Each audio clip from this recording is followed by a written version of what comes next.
Good morning sir. Yes. Sir मेरे को last lecture में दो डाउट थे, वो पूछ लो अभी। क्या doubts? Sir relative angular velocity में हम लोग velocity of particle one with respect to particle two ढूंढते हैं ना। नहीं नहीं नहीं, डिपेंड करता है ना क्या फाइंड करना है। एंगुलर रिलेटिव एंगुलर वेलोसिटी किसका फाइंड करना है? अगर पार्टिकल टू का फाइंड करना है, angular velocity of two with respect मतलब टू वन, वेलोसिटी तो ढूंढना फाइंड है, करेंगे वैसे। We find velocity of particles, right? See, क्या फाइंड करना है क्वेश्चन में? You have to find relative angular velocity, correct? Yes. तो रिलेटिव एंगुलर वेलोसिटी तो सिर्फ ऐसा नहीं बोलेगा ना क्वेश्चन में, find the relative angular velocity. Question में क्या बोलेगा? Find the angular velocity of A with respect to B, या find the angular velocity of B with respect to A. क्या मतलब, सो फिर हम लोग को समझो A with respect to B दिया है, तो ए का वेलोसिटी ढूंढना है ना बी के रिस्पेक्ट में। ओमेगा ए बी फाइंड करना है तो आपको V A B perpendicular find करना पड़ेगा, then R. Simple. Omega A B find करना है तो V A B perpendicular upon R. तो सर जो मैं बोल रहा हूँ रॉन्ग है, मतलब velocity of A with respect to B ढूंढना है, वो रॉन्ग है मतलब। उस फिर डिवाइड बाय ए और डिवाइड बाय आर। हाँ, ये होगा ना, डिवाइड बाय आर होगा ना। हाँ, तो मतलब velocity of A with respect to B divide by R ना।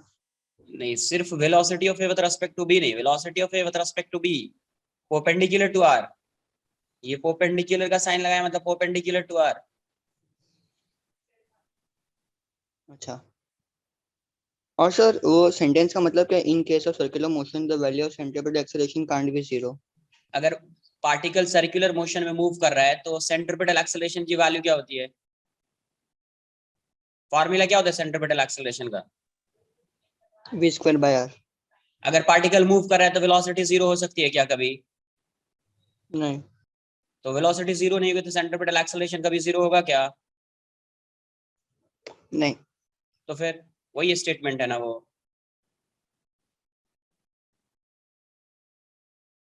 स्टेटमेंट तो वैसा ही है ना, in case of circular motion centripetal acceleration can't be zero.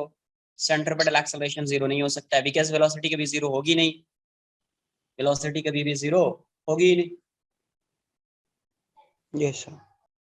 है ना। तो इसलिए सेंट्रीपिटल एक्सेलरेशन जो है क्या होगा? जीरो नहीं हो सकता है। बट टेंजेंशियल एक्सेलरेशन जीरो हो सकता है, क्योंकि उसका मैग्नीट्यूड कभी चेंज हो सकता है, कभी चेंज नहीं भी हो सकता है, वो उस पर भी डिपेंड करता है ना। तो वही स्टेटमेंट फॉर्मूला से रिलेट कर स्टेटमेंट को समझ में आ जाएगा। वो A equals to A C equals to V square by R होता है, तो V can't be zero if particle is moving on a circular path. It means centripetal acceleration, है ना, कैन नॉट बी जीरो। तो अपन ने क्या पढ़ा था वहां पे? रेडियल या centripetal acceleration and tangential acceleration. तो अभी देखो, जब सर्कुलर मोशन में दो एक्सेलरेशन है तो नेट एक्सेलरेशन कैसे फाइंड करेंगे? Net acceleration, how you can find the value of net acceleration of particle? दोनों को स्क्वायर करके रूट कर देंगे। तो यहां से ये पार्टिकल सर्कुलर पाथ पे जा रहा है, ये पार्टिकल है, ये सर्कुलर पाथ पे मूव कर रहा है, तो इसका एक एक्सेलरेशन इस साइड होगा, इसको अपन क्या बोल रहे हैं, एसी। और एक एक्सेलरेशन टेंजेंशियल होगा, वो इस साइड भी हो सकता है, इस साइड भी हो सकता है, मैं इस साइड कंसिडर कर रहा हूँ। ये हो गया आपका एटी, ये क्या हो गया, एटी। तो नेट एक्सेलरेशन क्या होगा? पैरेललोग्राम ड्रॉ कर लिया ऐसा, तो नेट एक्सेलरेशन ये हो जाएगा, यही इसका क्या हो जाएगा, ए। तो नेट एक्सेलरेशन ये और ये दोनों 90 डिग्री पे है, तो नेट एक्सेलरेशन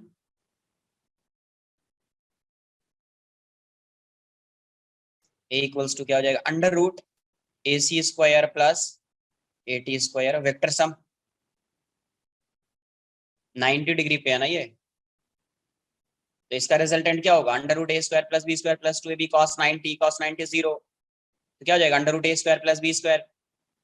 तो नेट एक्सेलरेशन क्या हो जाएगा, under root A C square plus A T square, A C square plus A T square. ये क्या हो जाएगा, नेट एक्सेलरेशन। अगर मुझे सपोज एंगल फाइंड करना है, ये एंगल, अगर मुझे ये एंगल फाइंड करना है या ये एंगल फाइंड करना है, वो भी फाइंड कर सकते हैं। Let's say angle between net acceleration and A T is 5। Angle between vector AT मतलब tangential acceleration and net acceleration. तो ये फाई है, तो अब ये तो राइट एंगल ट्रायंगल है, तो ये AC है, तो ये वाली वैल्यू भी AC हो जाएगी, और ये 90 डिग्री है। तो tan फाई क्या लिखोगे आप? tan phi is this upon this upon this, तो कितना हो जाएगा वो? AC upon AT, AC upon AT। तो यहाँ से you will get the value of phi, आपको फाई की वैल्यू आ जाएगी। तो फाई क्या आ जाएगा? tan inverse AC upon AT, tan inverse AC upon AT, ऐसा आ जाएगा। ये हो जाएगा angle between vector AT and is tangential acceleration and net acceleration.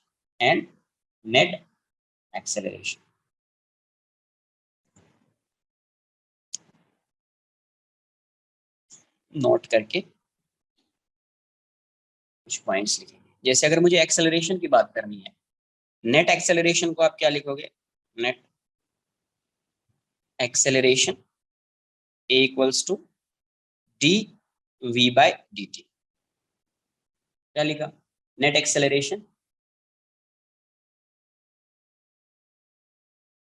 Net acceleration क्या हो जाएगा? A equals to dv/dt, dv/dt, A equals to क्या हो जाएगा? dv/dt। ये एक्सेलरेशन है, तो नेट एक्सेलरेशन है, तो क्या होता है? एक्सेलरेशन क्या होता है? dv/dt होता है। तो यहाँ पे वेक्टर है, तो ये भी वेक्टर। अगर इसका मुझे मैग्नीट्यूड फाइंड करना है तो क्या लिखेंगे? मॉड लगा दिया, A इक्वल्स टू, ये हो जाएगा मॉड dv/dt, मॉड dv/dt, ये हो जाएगा। सेकेंड, AT की वैल्यू क्या हो जाएगी? टेंजेंशियल एक्सेलरेशन क्या होता है? लास्ट लेक्चर में बताया, ये होता है dv/dt। ये क्या है? स्पीड है या मैग्नीट्यूड ऑफ वेलोसिटी है, और ये वेक्टर है। तो यहां से आप इसको ऐसे भी लिख सकते हैं, d, ये मैग्नीट्यूड ऑफ वेलोसिटी क्या होता है? Mod v/dt। मैग्नीट्यूड को क्या कैसे लिखते हैं? मॉड, वेक्टर साइन लगाया तो मॉड आ जाएगा, तो dv/dt। ये और ये डिफरेंट है, ये और ये क्या है? डिफरेंट है। थर्ड, ये दोनों सेम नहीं है। सर वो फर्स्ट ये में आपने एक्सेलेरेशन लिखा है, वो yes, नेट एक्सेलेरेशन है ना? हाँ यहाँ पे लिखा है ना नेट एक्सेलरेशन यार। हाँ, नीचे acceleration equal to dy/dt, net acceleration हाँ इक्वल टू dy/dt है। यस। सर बट वो लीनियर वेलोसिटी कैसे लेंगे फर्स्ट वाले केस में? फर्स्ट वाले केस में क्या लेंगे, कैसे लेंगे, क्या बोल रहे हो? फिर से एक बार। How will we take linear velocity? Acceleration and velocity are not in the same direction, no? Net acceleration. अरे भाई कुछ तो आएगा ना, किसी इंस्टेंट पे फाइंड करेंगे ना अपन, किसी इंस्टेंट पे तो डायरेक्शन फाइंड कर सकते हैं। Like velocity is perpendicular to the radius and acceleration थोड़ा like slanting है. Net acceleration. हाँ तो क्या बोलना क्या चाह रहे हो, ये तो बोलो मुझे एक बार। तो डायरेक्शन तो सेम नहीं हुआ ना वेलोसिटी और एक्सेलरेशन का?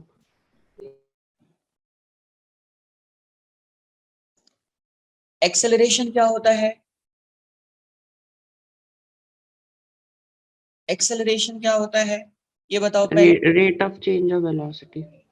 डी dv/dt होता है, कभी पढ़ा है ऐसा? यस dv/dt ऐसा पढ़ा है यस ना? Yes yes. dv/dt होता है एक्सेलरेशन। तो अगर मुझे नेट एक्सेलरेशन फाइंड करना होगा पार्टिकल का, नेट एक्सेलरेशन ऑफ पार्टिकल, तो इसको कैसे फाइंड करेंगे? dv। अब देखो समझो इसको, ये ऐसा है, ये वेलोसिटी इस डायरेक्शन में जा रही है, करेक्ट।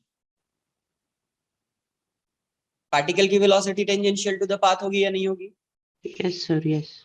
तो क्या करेंगे, इसको रिजॉल्व कर लेंगे। किसमें? एक्स एंड वाई में।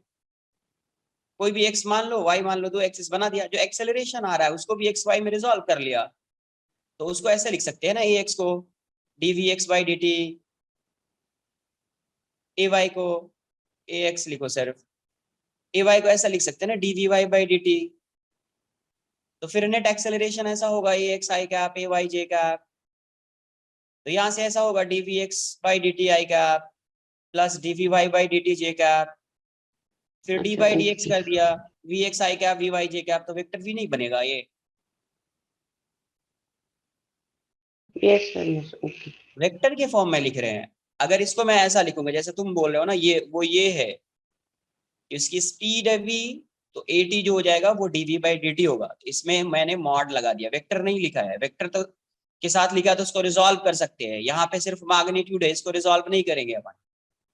तो इसीलिए हमेशा ये जो टेंजेंशियल है, ये जो पार्टिकल की वेलोसिटी है इस डायरेक्शन में v, है ना, इसका मैग्नीट्यूड v है, तो at तो हमेशा इसी डायरेक्शन में आएगा या इसके ऑपोजिट डायरेक्शन में आएगा। v के at इस डायरेक्शन में होगा या इस डायरेक्शन में होगा at, तो इस केस में हमेशा इसी के डायरेक्शन में है। और इसीलिए यहाँ पे at की वैल्यू क्या होती है, dv बाई dt। ये स्पीड है या मैग्नीट्यूड ऑफ वेलोसिटी है, तो इसको आप रिजॉल्व नहीं करेंगे, बट इस v वेक्टर को तो रिजॉल्व कर सकते हैं। तो you will get the value of ax ay। Sir आपने वो डायग्राम में एक्सेलरेशन को कहाँ पर लिया है इसमें?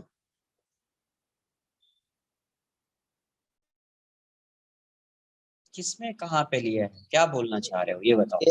ax इक्वल टू dvx और dvt समझा, तो फिर ay को कहाँ पर लिया आपने, ऊपर लिया कि नीचे लिया? अरे कहीं नहीं लिया है, ay को कहीं नहीं लिया। क्या यार, ये सब चीज को समझो एक बार यार प्लीज, बहुत डिफिकल्ट जा रहा है मेरे लिए। ये पार्टिकल ऐसा v से जा रहा है, किसी भी डायरेक्शन में है। ये बताओ, इसको रिजॉल्व कर लिया, ये ऐसा है, ये इसको रिजॉल्व किया तो ये ऐसा आ रहा है, ये ऐसा आ रहा है, vx vy। मैं ax को ऐसा लिख रहा हूँ, नहीं तो मैं पॉजिटिव x में ले रहा हूँ ना, तो नेगेटिव x में ले रहा हूँ। मैं सिर्फ x को डायरेक्ट ऐसा लिख रहा हूँ, dvx बाई dt। मैं ay को ऐसा लिख रहा हूँ डायरेक्ट, dvy बाई dt। अगर ये वाली वैल्यू पॉजिटिव आ गई, मतलब ax जो है वो पॉजिटिव x में होगा, ये वाली वैल्यू नेगेटिव आ गई तो नेगेटिव x में होगा। ये वाली वैल्यू पॉजिटिव आ गई तो अपवर्ड मतलब पॉजिटिव y में होगा, ये वाली वैल्यू नेगेटिव आ गई तो नेगेटिव y में होगा। वो तो डिपेंड कर रहा है ना यार, इसकी क्या वैल्यू आ रही है उसके बेसिस पे इसका डायरेक्शन डिसाइड करेंगे ना। डायरेक्टली थोड़ी डिसाइड कर लेंगे कि ये किस डायरेक्शन में, पॉजिटिव x में ही होगा या नेगेटिव x में ही होगा। कैसे डिसाइड कर पाएंगे उसको, उसकी जब वैल्यू आएगी तभी फाइंड कर पाएंगे ना यार। Yes sir. तो इसलिए पहले से डिसाइड नहीं करना कि डायरेक्शन क्या होगा, वैल्यू फाइंड करो। पॉजिटिव आ रहा है पॉजिटिव एक्स में होगा, नेगेटिव आ रहा है नेगेटिव एक्स में होगा। पॉजिटिव ये वाई वाई डायरेक्शन की बात कर रहे हैं, पॉजिटिव आ रहा है तो पॉजिटिव वाई में होगा, नेगेटिव आ रहा है नेगेटिव वाई में होगा।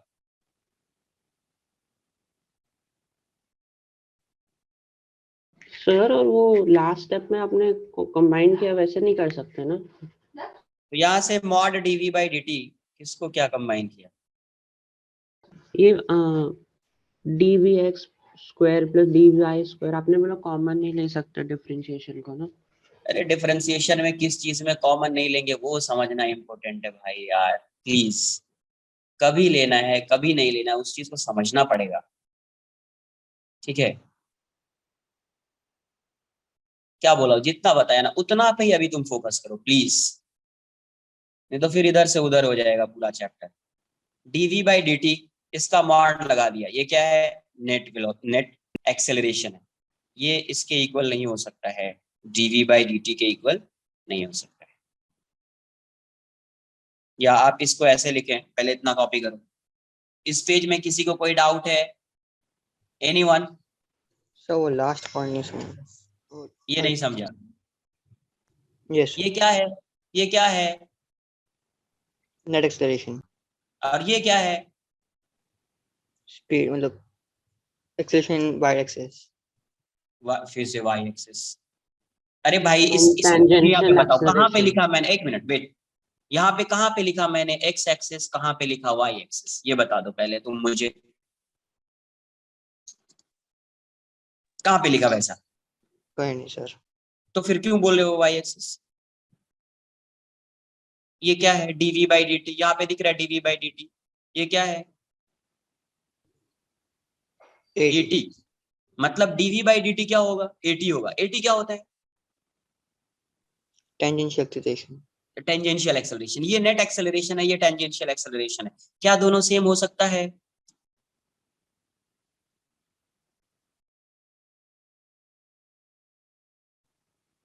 यहाँ से नेट एक्सेलरेशन क्या है तुम्हारा, under root A C square plus A T square. अपने को पता है यहां से A C can't be zero, अगर ये सर्कुलर पाथ पे है तो ए सी कभी जीरो होगा ही नहीं, ए सी जीरो नहीं है। अगर ए सी जीरो नहीं है इसका मतलब जो ए आएगा, ए इसकी कुछ वैल्यू आएगी पॉजिटिव वैल्यू, स्क्वायर है पॉजिटिव वैल्यू, ए टी की पॉजिटिव वैल्यू, तो ए टी स्क्वायर में आप कुछ ऐड कर रहे हो, उसका अंडर रूट फाइंड कर रहे हो, तो क्या ए की वैल्यू हमेशा ग्रेटर होगी ए टी से? ये बताओ। Yes sir. तो ए जब ग्रेटर है, net acceleration is always greater then A T, तो क्या ये दोनों इक्वल हो सकता है? ये नेट एक्सेलरेशन है ना यार।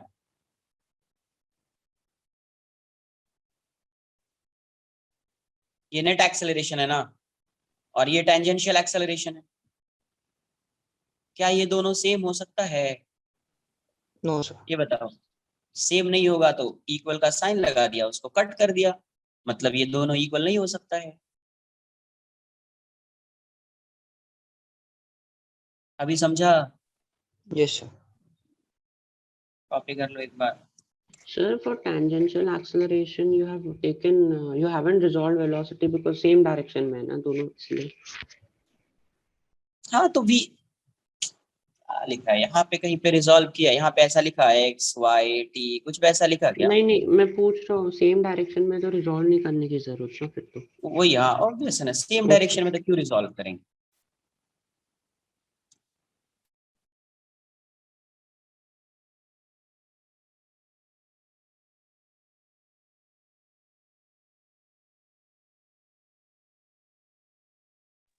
सर आपने नेट एक्सेलरेशन में अल्फा लिखा कि ए लिखा है वो? ए अल्फा नहीं हो। A।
Sir yes sir tangential acceleration में अपन ने डीवी बाई dt लिखा है, इसमें स्पीड है ना, तो फिर यस अपन स्पीड को वेलोसिटी का वेक्टर इनटू मैग्नीट्यूड कर सकते हैं, इसलिए अपन ऐसा किया है ना उसमें नेक्स्ट यस स्टेप में। यस। कुछ सॉल्व वैसा कुछ किया नहीं ना उसमें, ऐसा कुछ करने लायक नहीं था भी? नहीं नहीं नहीं।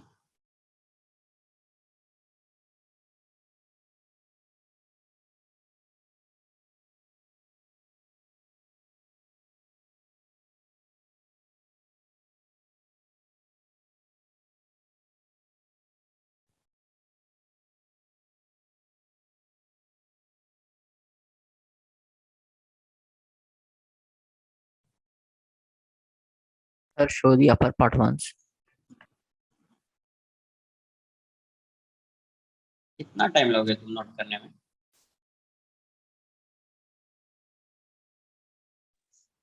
Sir net acceleration is a vector और just a.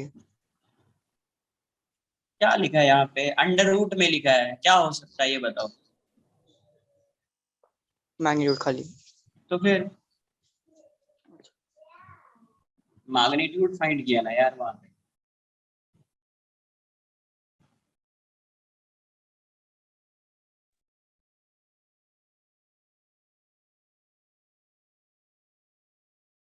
Done.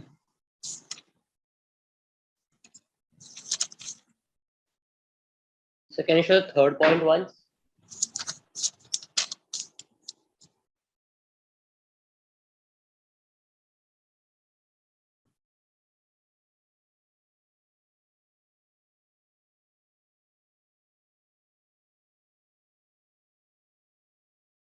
That's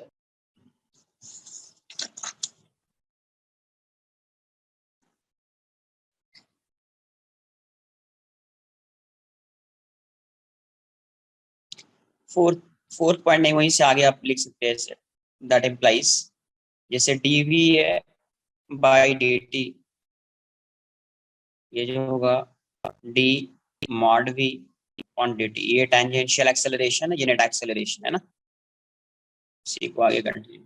fourth point, omega and alpha अगर सेम डायरेक्शन में होगा, if omega is parallel to alpha, omega और अल्फा सेम डायरेक्शन में पैरेलल है, then the angular velocity of particle क्या होगा, increase होगा या डिक्रीज होगा। जैसे v और a, velocity and acceleration same direction में होता है तो स्पीड इंक्रीज होती है डिक्रीज होती है। इंक्रीज होती है। हाँ, तो यहाँ पे भी क्या होगा, if omega is parallel to a then the angular velocity of particle increases। अगर ये ऑपोजिट डायरेक्शन में होगा तो स्पीड इंक्रीज होगी या डिक्रीज होगी। if omega is Decrease. anti-parallel to alpha, then the angular velocity of particle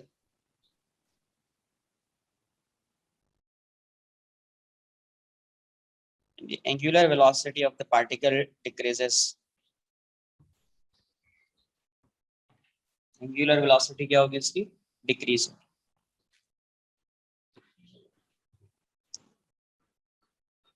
circular motion is of two types, circular motion,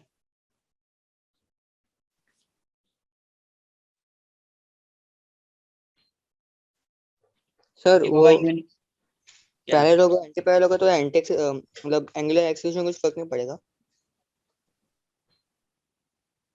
इससे क्या बोलना चाह रहे हो, एंगुलर एक्सेलरेशन की बात ही नहीं कर रहे हैं ना कि फर्क पड़ेगा नहीं पड़ेगा, उससे क्या होगा। एंगुलर एक्सेलरेशन ओमेगा पे कैसे डिपेंड करेगा ये बताओ। जैसे नहीं करना चाहिए ना, नहीं होगा नहीं ना सब कुछ। अरे जितना अल्फा होगा उसके अकॉर्डिंग, अगर अल्फा वेरिएबल होगा तो वो अपना चेंज हो रहा होगा, अल्फा कांस्टेंट होगा तो कांस्टेंट ही रहेगा। ये सब तो काइनेमेटिक्स है, काइनेमेटिक्स में पढ़ते हैं ये सब चीज। यहाँ पे सिर्फ ओमेगा अल्फा लिख रहे हैं, उसी से तो मैं रिलेट कर रहा हूँ भी, ये सेम डायरेक्शन में होगा तो स्पीड इंक्रीज होगी। अब स्पीड के इंक्रीज होने से ए पे क्या इफेक्ट पड़ेगा, कुछ होगा क्या, ये तो पहले से गिवन है जो भी है।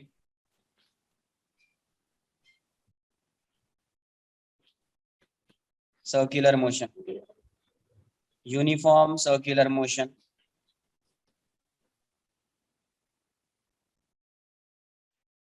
यूनिफॉर्म सर्कुलर मोशन, इसको बोलेंगे अपन यूसीएम,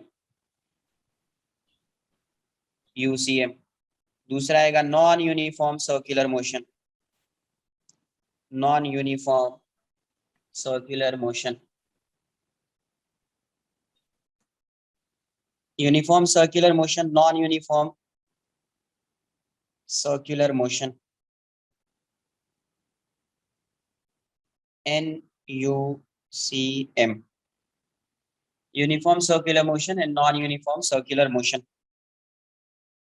यूनिफॉर्म सर्कुलर मोशन में क्या होता है, इस केस में यूनिफॉर्म सर्कुलर मोशन मतलब स्पीड जो होगी पार्टिकल की, speed remain same through out the motion.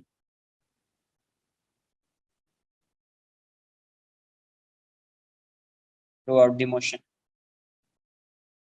Motion through out the motion उसकी स्पीड क्या होगी, कांस्टेंट होगी। स्पीड कांस्टेंट होगी, वेलोसिटी नहीं, स्पीड कांस्टेंट, मतलब v जो होगा वो कांस्टेंट रहेगा। तो ये स्पीड है, वेलोसिटी नहीं, वेलोसिटी होता तो मैं एरो लगा देता। स्पीड मतलब यहाँ पे पार्टिकल की स्पीड v है, यहाँ पे पार्टिकल की स्पीड v है, यहाँ पे पार्टिकल की स्पीड v है,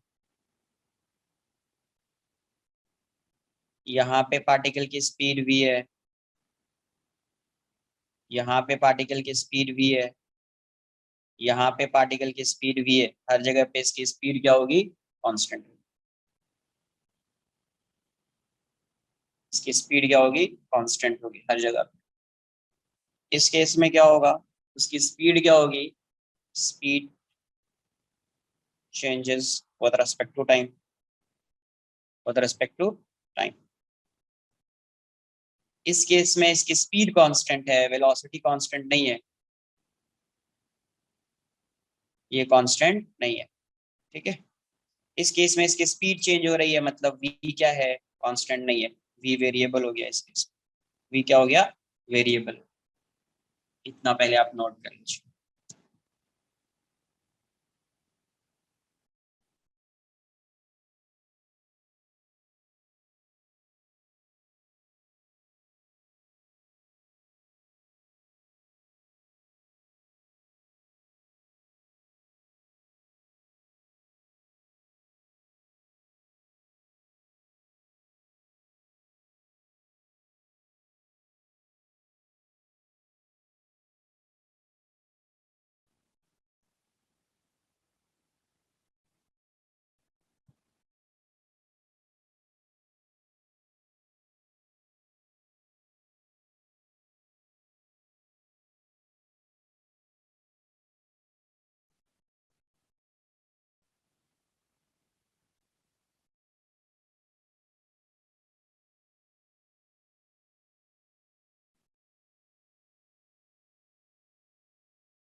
Sir, for non-uniform we can add speed changes throughout the motion.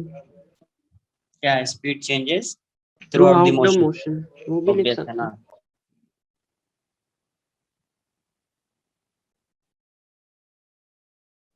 Sir UCM में एक्सेलरेशन कैसा होगा फिर, सेंट्रीपिटल एक्सेलरेशन कॉमन सेम ही रहेगा ना? सेम मतलब मैग्नीट्यूड सेम रहेगा, यस, और टेंजेंशियल एक्सेलरेशन का भी मैग्नीट्यूड सेम रहेगा। टेंजेंशियल एक्सेलरेशन 0 हो जाएगा।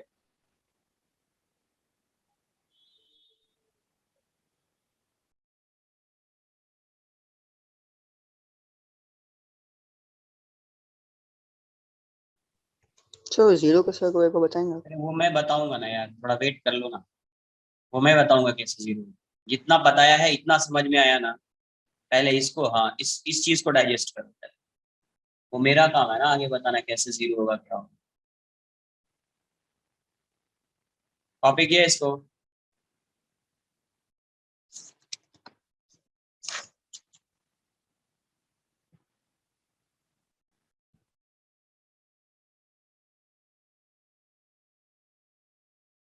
UCM, NUCM। इस केस में v क्या था, v कांस्टेंट है, स्पीड है, अभी देखो कैसे 0 हो रहा है। तो टेंजेंशियल एक्सेलरेशन at क्या होता है, dv/dt, ये कांस्टेंट है। कांस्टेंट का डिफरेंशिएशन क्या होता है, 0। ये v क्या है, कांस्टेंट, कांस्टेंट का डिफरेंशिएशन क्या होता है, 0, इसलिए at की वैल्यू 0, at की वैल्यू क्या होगी, 0। ऑल्सो at क्या होता है, at is alpha into R, it is alpha into R. at की वैल्यू 0 है, अल्फा आर, रेडियस तो 0 नहीं है, सर्कुलर पाथ पे तो मूव कर रहा है, तो उसका कुछ ना कुछ रेडियस होगा, तो R can't be 0, hence alpha की वैल्यू क्या हो जाएगी, 0 हो जाएगी।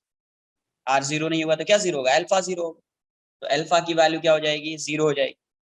अल्फा 0 कभी होगा, एंड अल्फा क्या होता है, D omega by D T, D omega by D T. अगर ये 0 है तो इसका क्या मतलब, D omega by D T 0, ये 0 कभी Omega होगा, is constant.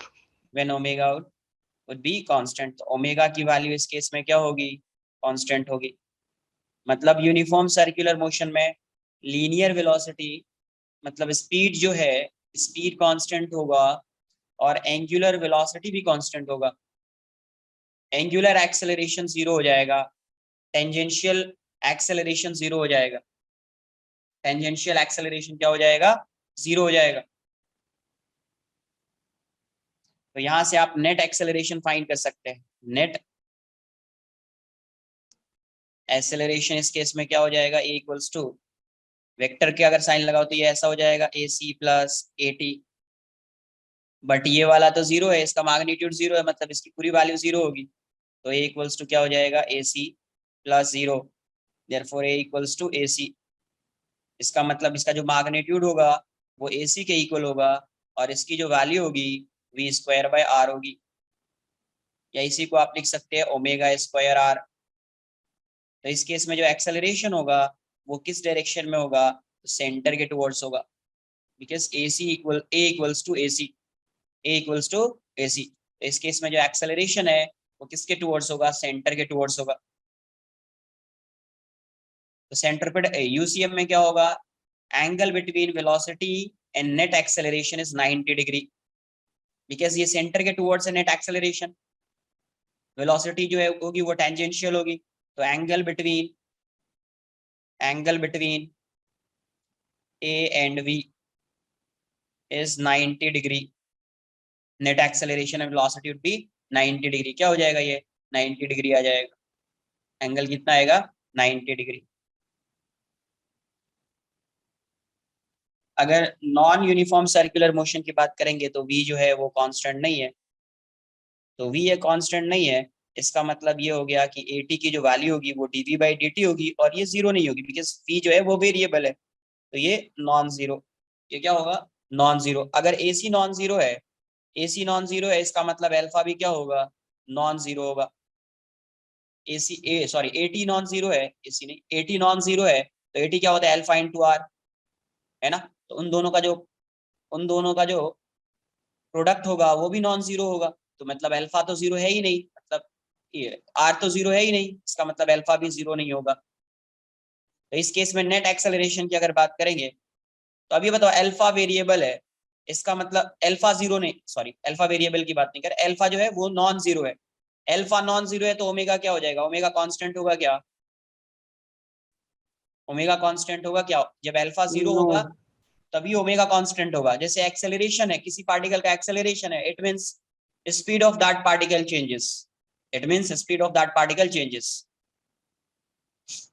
तो आप क्या बोलोगे, यहाँ पे जो ओमेगा होगा वो कांस्टेंट नहीं होगा, ओमेगा जो है यहाँ पे कांस्टेंट नहीं होगा, ओमेगा भी क्या हो जाएगा इस केस में, वेरिएबल। नेट एक्सेलरेशन की बात करेंगे तो नेट एक्सेलरेशन इस केस में क्या आ जाएगा, a equals to AC plus AT, है ना। एंड अगर मैग्नीट्यूड की बात करेंगे तो a की वैल्यू क्या हो जाएगी, AC², 90 डिग्री पे होता है दोनों, AC² प्लस AT²। तो इस केस में जो a आ रहा है, बिकॉज इन दोनों का समेशन है ये स्क्वायर का, तो a is greater than AC, a is greater than AT। इस केस में a की जो वैल्यू होगी वो ग्रेटर देन AC होगी and a is greater than AT। Clear है, इसमें किसी को कोई डाउट है क्या, कॉपी कर लो, नोट कर लीजिए।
Sir omega is not constant का वो समझाएंगे। क्या ओमेगा इज नॉट कांस्टेंट, हाँ सर वो वाला। हाँ इसका मतलब ओमेगा चेंज होता रहेगा, या तो इंक्रीज होगा या डिक्रीज होगा, it depends on alpha. Direction अभी तो बताया था, डायरेक्शन अगर अल्फा ओमेगा का डायरेक्शन सेम होगा तो ओमेगा इंक्रीज होगा, अल्फा ओमेगा का डायरेक्शन ऑपोजिट होगा तो ओमेगा डिक्रीज होगा। So can you please show lower part? Sir वो पॉइंट बताया था वो वेलोसिटी और एक्सेलरेशन इनकेस होगा वो वाला। तो स्पीड डिक्रीज अरे होगा। ऐसा, इसको तुम ऐसा समझो, ये V से जा रहा है, ये A से जा रहा है, A जीरो नहीं है, A नॉन जीरो है, तो अभी बताओ इसकी स्पीड इंक्रीज होगी? हाँ सर। सेम वैसा ही है वो, ये ऐसा रोटेट कर रहा है सपोज, ऐसा है परपेंडिकुलर है, तो ओमेगा भी परपेंडिकुलर है इस प्लेन के, और अल्फा भी परपेंडिकुलर मतलब आउटवर्ड्स है, दोनों आउटवर्ड्स है, तो सेम डायरेक्शन में है, तो उसकी स्पीड इंक्रीज हो जाएगी। स्पीड क्या हो जाएगी? इंक्रीज हो जाएगी पार्टिकल की, ओमेगा इंक्रीज हो जाएगा पार्टिकल का। लेकिन अगर मान लो कि ओमेगा जो है वो आउटवर्ड्स है, अल्फा इनवर्ड्स है, तो उस केस में जो है उसकी उसकी जो एंगुलर वेलोसिटी है उसकी वैल्यू डिक्रीज हो जाएगी।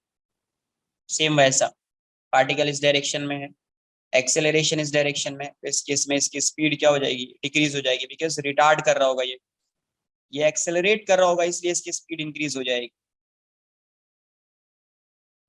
सेम केस है, अगर अल्फा ओमेगा सेम डायरेक्शन में होगा, पैरेलल होगा, तो ओमेगा इंक्रीज होगा, अल्फा ओमेगा ऑपोजिट डायरेक्शन में होगा तो ओमेगा डिक्रीज होगा, सिंपल।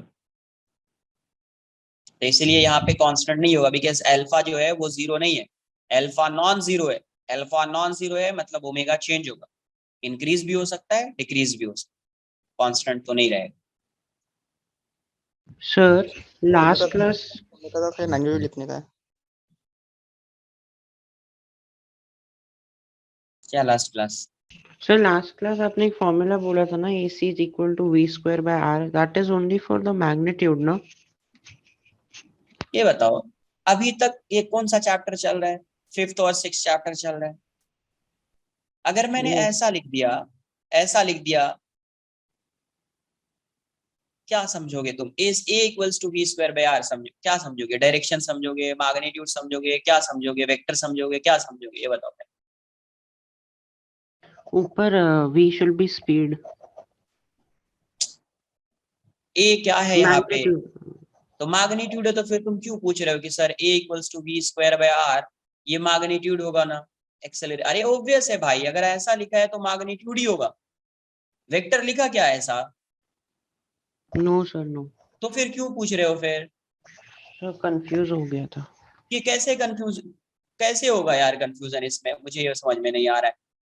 जब तक किसी कोई भी यहाँ पे अल्फाबेट लिखा, कोई ऐसा भी, अगर कोई भी फिजिकल क्वांटिटी लिख रहे हैं, उस फिजिकल क्वांटिटी के टॉप पे अगर आपने हेड पे ऐसा समझो, अगर आपने एक एरो नहीं लगाया है, तब तक वो वेक्टर नहीं, वो मैग्नीट्यूड ही रहेगा, इवन दो वो फिजिकल क्वांटिटी एक वेक्टर फिजिकल क्वांटिटी है। Okay sir.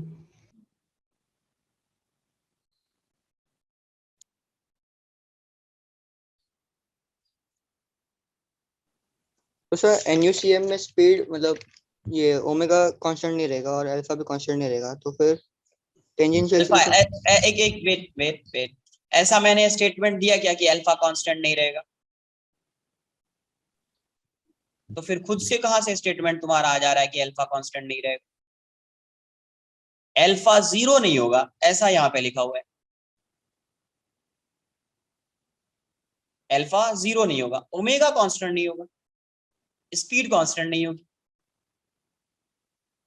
अल्फा जीरो नहीं होगा। जीरो नहीं होगा इसका मतलब वो कांस्टेंट भी हो सकता है, कोई वैल्यू हो सकती है, नॉन जीरो वैल्यू कांस्टेंट हो सकती है, वेरिएबल भी हो सकता है, कांस्टेंट भी हो सकता है, वेरिएबल भी हो सकता है।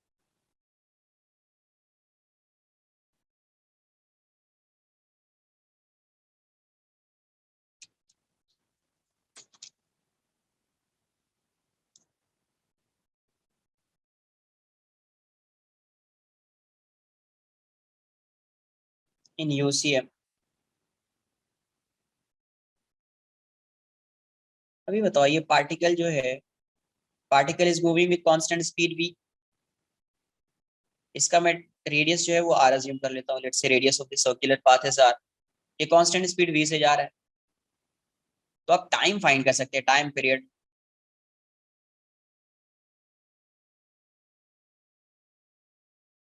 टाइम पीरियड, टाइम पीरियड क्या होता है? Time taken to complete one oscillation, time taken to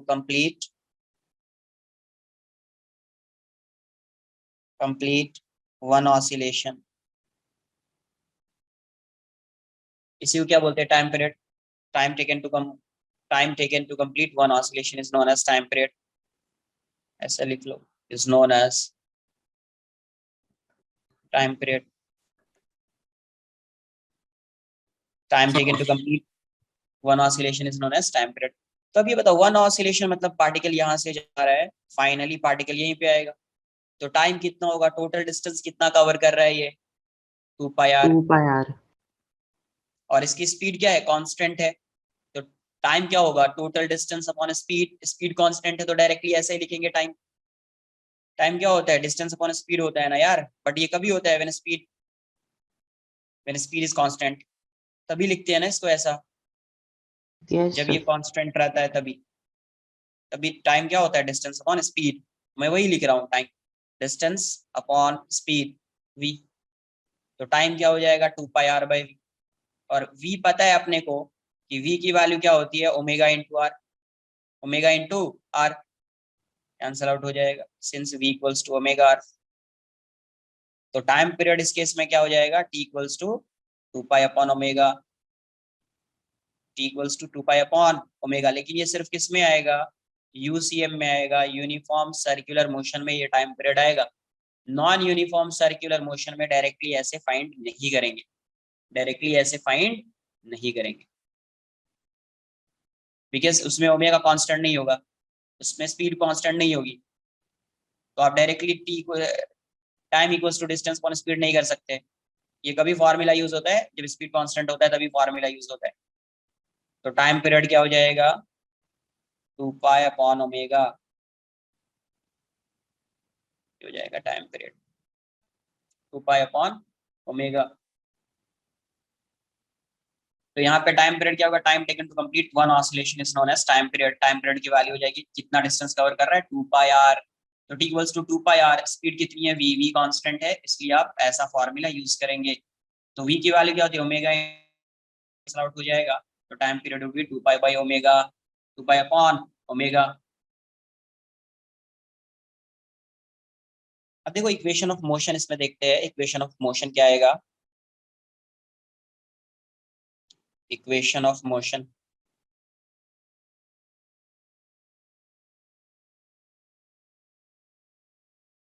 UCM में देख रहे हैं, यूसीएम यूनिफॉर्म सर्कुलर मोशन, तो इसमें अल्फा की वैल्यू क्या होती है, यूसीएम में अल्फा क्या होता है, 0 ना, अल्फा 0 सेम वैसा हो गया, एक्सेलरेशन 0 है, तो डायरेक्टली आप ऐसा लिख देते थे, time equals to distance upon speed, उसी से रिलेट कर लो यहाँ पे, तो फर्स्ट इक्वेशन क्या दिखेगा अपने को, जैसे यहाँ पे साइड में मैं फॉर्मूला लिख देता हूँ, अगर अल्फा की वैल्यू 0 होती थी तो आप लिखते थे distance equals to speed into time, ऐसा लिखते थे, यहीं से t equals to s by v जो भी आता था ऐसा आ जाता था, बट अगर स्पीड इसकी एक्सेलरेशन इसका कांस्टेंट होता था तो उस केस में आप क्या लिखते थे, v equals to u plus A T, V square equals to U square plus 2as, s equals to U T plus half A T square, कुछ ऐसा लिखते थे, ऐसा फॉर्मूला होता था, ये a 0 होता था तो ये फॉर्मूला, a कांस्टेंट होता था ये फॉर्मूला, तो यहाँ पे अल्फा 0 है, अल्फा 0 है मतलब ये वाला है, यूनिफॉर्म मोशन वाला पार्ट आएगा,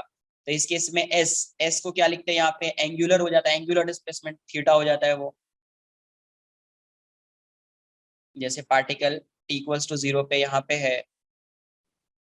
तो किसी भी टाइम t पे पार्टिकल पहले यहाँ पे था, अभी पार्टिकल यहाँ पे आ जाएगा t इक्वल्स टू t पे, तो ये कितना एंगल कवर कर रहा है, एंगुलर डिस्प्लेसमेंट इसका क्या हो गया, थीटा, तो थीटा की वैल्यू क्या हो जाएगी, थीटा इक्वल्स टू जैसे s है, s क्या होता है डिस्प्लेसमेंट, तो थीटा क्या हो जाएगा, एंगुलर डिस्प्लेसमेंट, ये क्या हो जाएगा, वेलोसिटी इनटू टाइम, तो यहाँ पे एंगुलर वेलोसिटी इनटू टाइम, तो ये क्या हो जाएगा, ओमेगा इनटू टी, अल्फा 0 है, ओमेगा कांस्टेंट है, ओमेगा क्या है, कांस्टेंट है, तो ये थीटा की वैल्यू इस केस में क्या हो जाएगी, ओमेगा इंटू टी हो जाएगी, जैसे होता था s इक्वल्स टू टी, वैसे ही ओमेगा इंटू टी।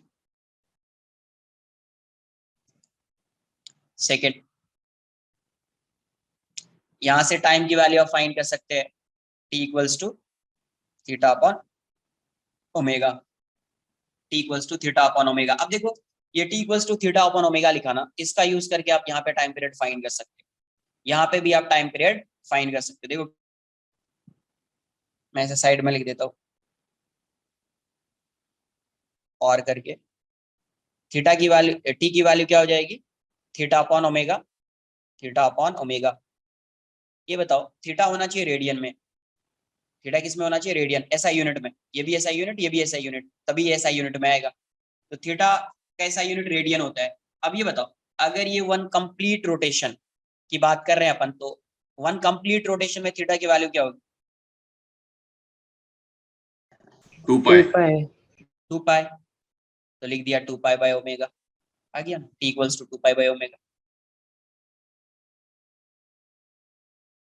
है ना। तो यहाँ से ये भी आ जाएगा, तो यहाँ से क्या लिख दिया, theta equals to omega T या T equals to theta by omega. ये किस में आएगा, यूसीएम में, यूसीएम में, बिकॉज इसमें अल्फा जीरो, तो ये अल्फा कांस्टेंट होगा तो वो नॉन यूनिफॉर्म सर्कुलर मोशन का पार्ट हो जाएगा, तो उसमें ये सब इक्वेशन लिखूंगा मैं, बट ये वी के टर्म्स में नहीं, ओमेगा अल्फा थीटा उसके टर्म्स में। एक बार इसको कॉपी कर लो, नोट कर लीजिए।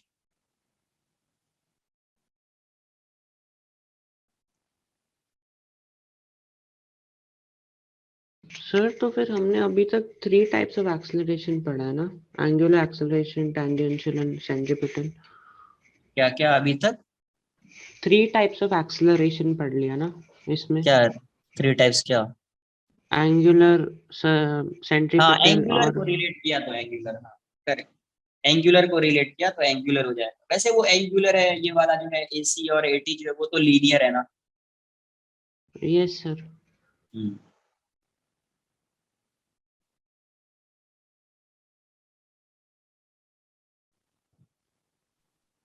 जब भी क्वेश्चन में एक्सेलरेशन लिखा हो ना, जब भी क्वेश्चन में किसी क्वेश्चन में ऐसा मेंशन किया हो एक्सेलरेशन, तो आपको लीनियर एक्सेलरेशन समझना है।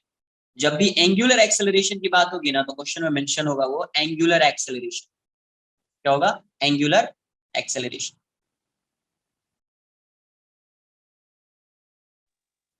सर खाली एंगुलर एक्सेलरेशन को अल्फा में करते हैं ना, बाकी टेंजेंशियल, यस, सेंट्रीपिटल और नेट एक्सेलरेशन को ए से डिनोट करते हैं ना। Yes yes yes.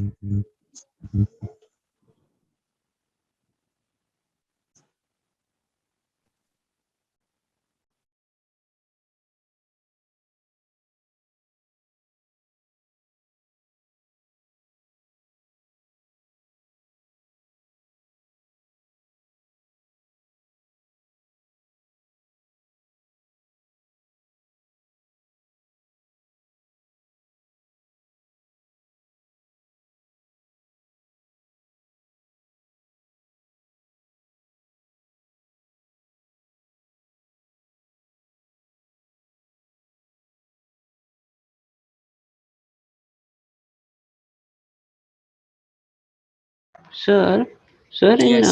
in vectors can the components का magnitude be ever greater than the resultant? हो सकता है क्या, कभी हो सकता है ऐसा। वेक्टर ए लिख दिया सपोज, A1 आई कैप प्लस A2 जे कैप, ए क्या Yes होगा, sir. ए क्या होगा, A1 square plus A2 square ना। Yes sir. Yes. तो जब ए की वैल्यू आ रही है A1 square plus A2 square, ये इसका x कॉम्पोनेंट है, ये इसका y कॉम्पोनेंट है, तो इस केस में क्या दिख रहा है, A is greater than A1, A is greater than A2। एक केस हो सकता है जिसमें इक्वल हो सकता है, अगर A2 की वैल्यू को आप जीरो कर दो, है ना, A2 के वैल्यू को जीरो कर दो तो इक्वल्स टू A1 हो जाएगा, अगर A1 की वैल्यू को जीरो कर दो तो इक्वल्स टू A2 हो जाएगा। तो हमेशा जो resultant is always greater than और equal to magnitude of its component. Equal क्यों लगा रहे हैं अपन, क्योंकि Null vector. हो सकता है कि ये वाला टर्म जीरो हो जाए या ये वाला टर्म जीरो हो जाए। अगर ये जीरो हो गया तो ये इसके इक्वल हो जाएगा, ये जीरो हो गया तो ये इसके इक्वल हो जाएगा, तो उस केस में कंपोनेंट के इक्वल हो जा रहा है ना, उस केस में Yes sir. कंपोनेंट के इक्वल हो जा रहा है, कभी भी लेस तो नहीं होगा। ये वेक्टर में क्वेश्चन भी है, बुकलेट में क्वेश्चन है। Okay sir.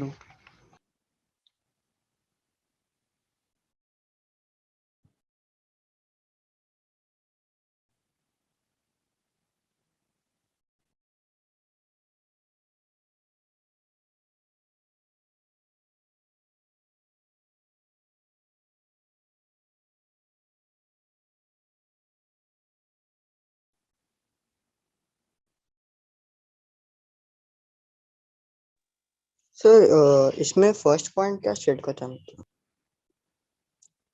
क्या लिखा है यहाँ पे? Theta equals to omega T. Theta क्या होता है? तो उसमें हम लोग को एंगुलर एक्सेलेरेशन ढूंढना है कि खाली थीटा ढूंढना है? Okay sir. इसमें इसमें फर्स्ट पॉइंट में क्या एंगुलर एक्सेलेरेशन होना चाहिए ना? अरे भाई साहब, एंगुलर एक्सेलरेशन 0 है, इसमें ओमेगा कांस्टेंट है। तो अगर मुझे थीटा फाइंड करना होगा, then how you can find the value of theta?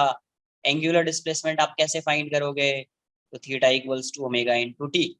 या आप टाइम, एंगुलर डिस्प्लेसमेंट गिवन है, टाइम कैसे फाइंड करोगे? तो थीटा अपॉन ओमेगा। हाँ सर, तो theta equal to omega into T कैसे आया वो पूछ रहा हूँ। वो S equal to V T उसके ना, ऐसे ही उसके ना। नहीं कुछ, अब बताओ, पूछा है तो बता देता हूँ, अभी क्या बोलूं जब इतना उस टाइम से रिलेट कर रहा हूँ एक एक देखना तुम्हारे नोटबुक में कैसा होगा, लीनियर मोशन, इस साइड सर्कुलर मोशन, एक्स को रिप्लेस किया थीटा से, वी को रिप्लेस किया ओमेगा से, फिर भी नहीं आ रहा है तो बता, देखो यार समझो। सपोज अज्यूम ऐसा कर लिया कि टी टाइम में ये कितना एंगल कवर कर रहा है? थीटा। टी टाइम में कितना एंगल कवर कर रहा है? थीटा। ठीक है, मुझे टाइम ही फाइंड करना है, टी टाइम। तो इस टी की वैल्यू थीटा और ओमेगा के टर्म्स में फाइंड करनी है। यहाँ से यहाँ तक ये एंगल थीटा है, तो यहाँ से यहाँ तक का लेंथ कितना होगा? लेंथ ऑफ आर्क क्या होगा? टाइम फाइंड करने के लिए लेंथ ऑफ आर्क फाइंड करते हैं, तो यहाँ से यहाँ तक का कितना होगा length? Theta into R. Radius R है, ये थीटा है, तो लेंथ ऑफ आर्क पता है थीटा इंटू आर होता है। Yes sir.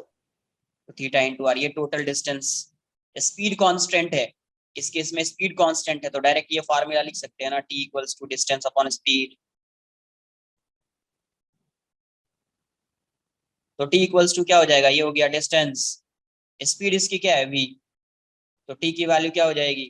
Theta are. We क्या होता है? Omega into R. आर से आर कैंसल आउट हो गया, ये हो गया थीटा अपॉन ओमेगा। तो टी की वैल्यू हो गई ना थीटा अपॉन ओमेगा।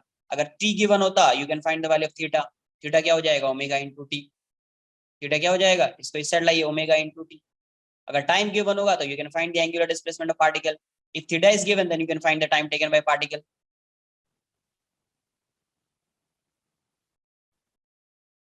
कुछ समझा? यस सर, तो टाइम फाइंड करने के लिए अपन को लेंथ ढूंढना पड़ता है ना।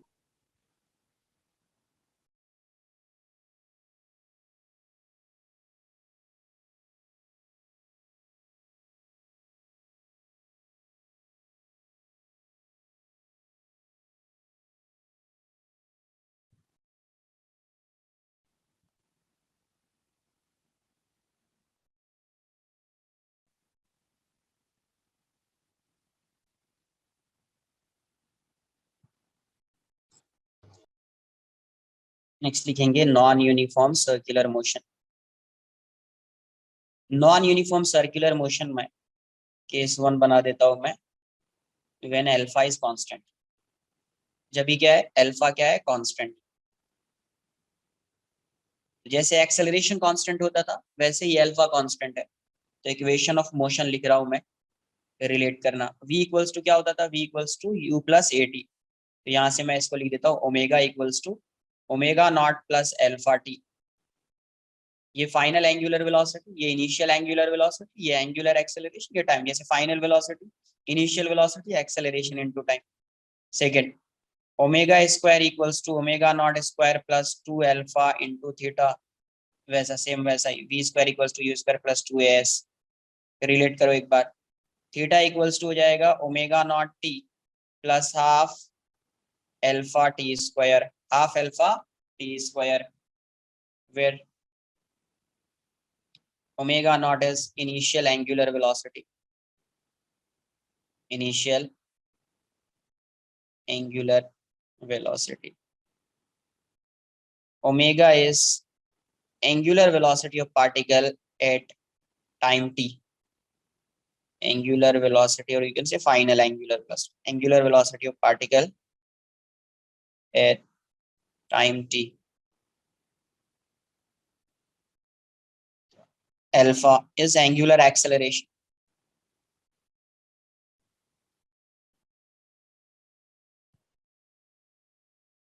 and theta is angular displacement. Theta is angular displacement. Theta is angular displacement. ये समझा क्या? Sir omega is instantaneous angular velocity ना, मतलब क्या? ओमेगा को हम इंस्टेंटेनियस एंगुलर वेलोसिटी बोल सकते हैं ना, एट एनी टाइम चाहिए Yes, तो। yes, yes, yes.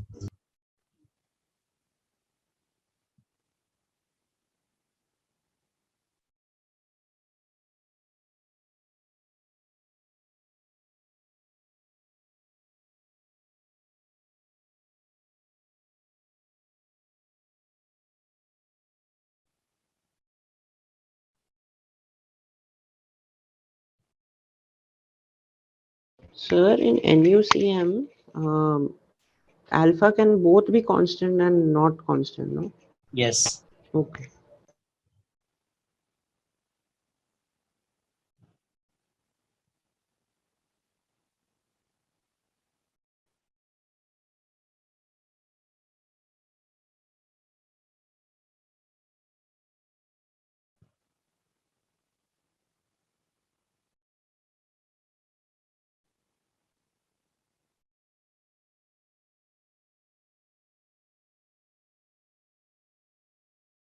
सेम वैसा इक्वेशन है जो अपन पढ़ते थे, केस 2।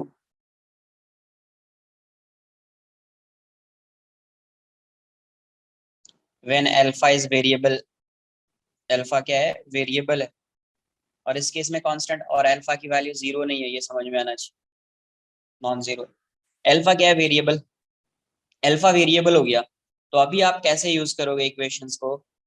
याद है जब एक्सेलरेशन जो है वो वेरिएबल होता था, तो आप कैसे यूज करोगे? a equals to dv by dt, तो यहाँ पे अल्फा इक्वल्स टू क्या आएगा? d omega by dt। Alpha equals to d omega by dt, या आप ऐसा यूज करोगे equation, alpha equals to omega d omega by d theta. Alpha equals to omega d omega by d theta. When alpha is a function of t, तो आप ऐसा use कर लेना, या alpha is a function of omega and you have to find the value of t, तो आपको ऐसे लिखना पड़ेगा जैसे आप काइनेमेटिक्स में बताया था, सेम वैसे ही। When alpha is a function of omega and you have to find the value of theta, तो आपको ये इक्वेशन यूज करना पड़ेगा। या when alpha is a function of theta, लिखिए लो, ये कभी यूज करोगे? When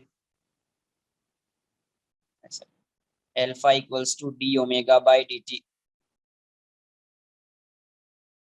when alpha is a function of time, function of time, तभी यूज करेंगे ये, when alpha is a function of time.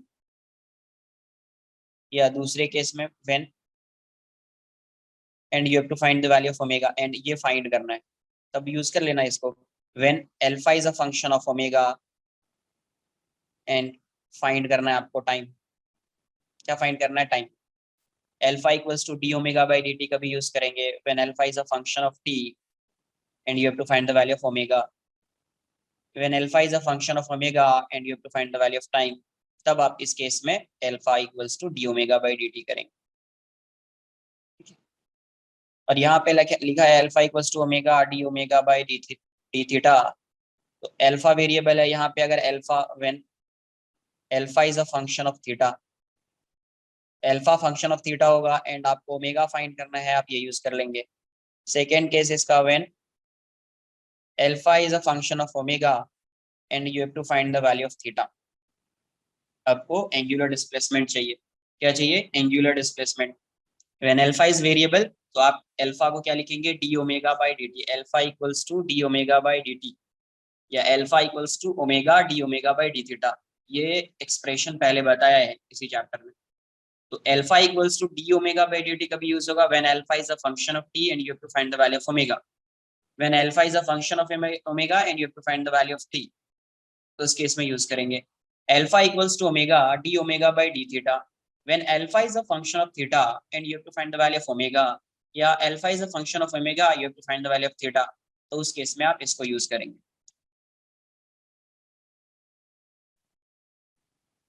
Copy कर लो इसको।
सर ये सेम काइनेमेटिक्स में करते हैं अपन एक्सेलरेशन के लिए, वैसा ही है ना, जैसे a is function of velocity और t ढूंढना होता है इसके लिए सब।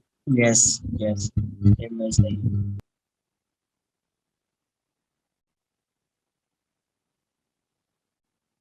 सर हम यहाँ पे वेक्टर का साइन भी लगाएंगे तब भी फर्क नहीं पड़ेगा ना? कोई फर्क नहीं पड़ेगा, बट जनरली क्वेश्चन में क्या होता है, मैग्नीट्यूड फाइंड करने के लिए होता है, तो ऐसे ही सॉल्व करेंगे। वेक्टर भी लगा सकते हैं क्वेश्चन क्योंकि में, डायरेक्शन सेम ही रहेगा। Yes, okay. वेक्टर भी लगा सकते हैं।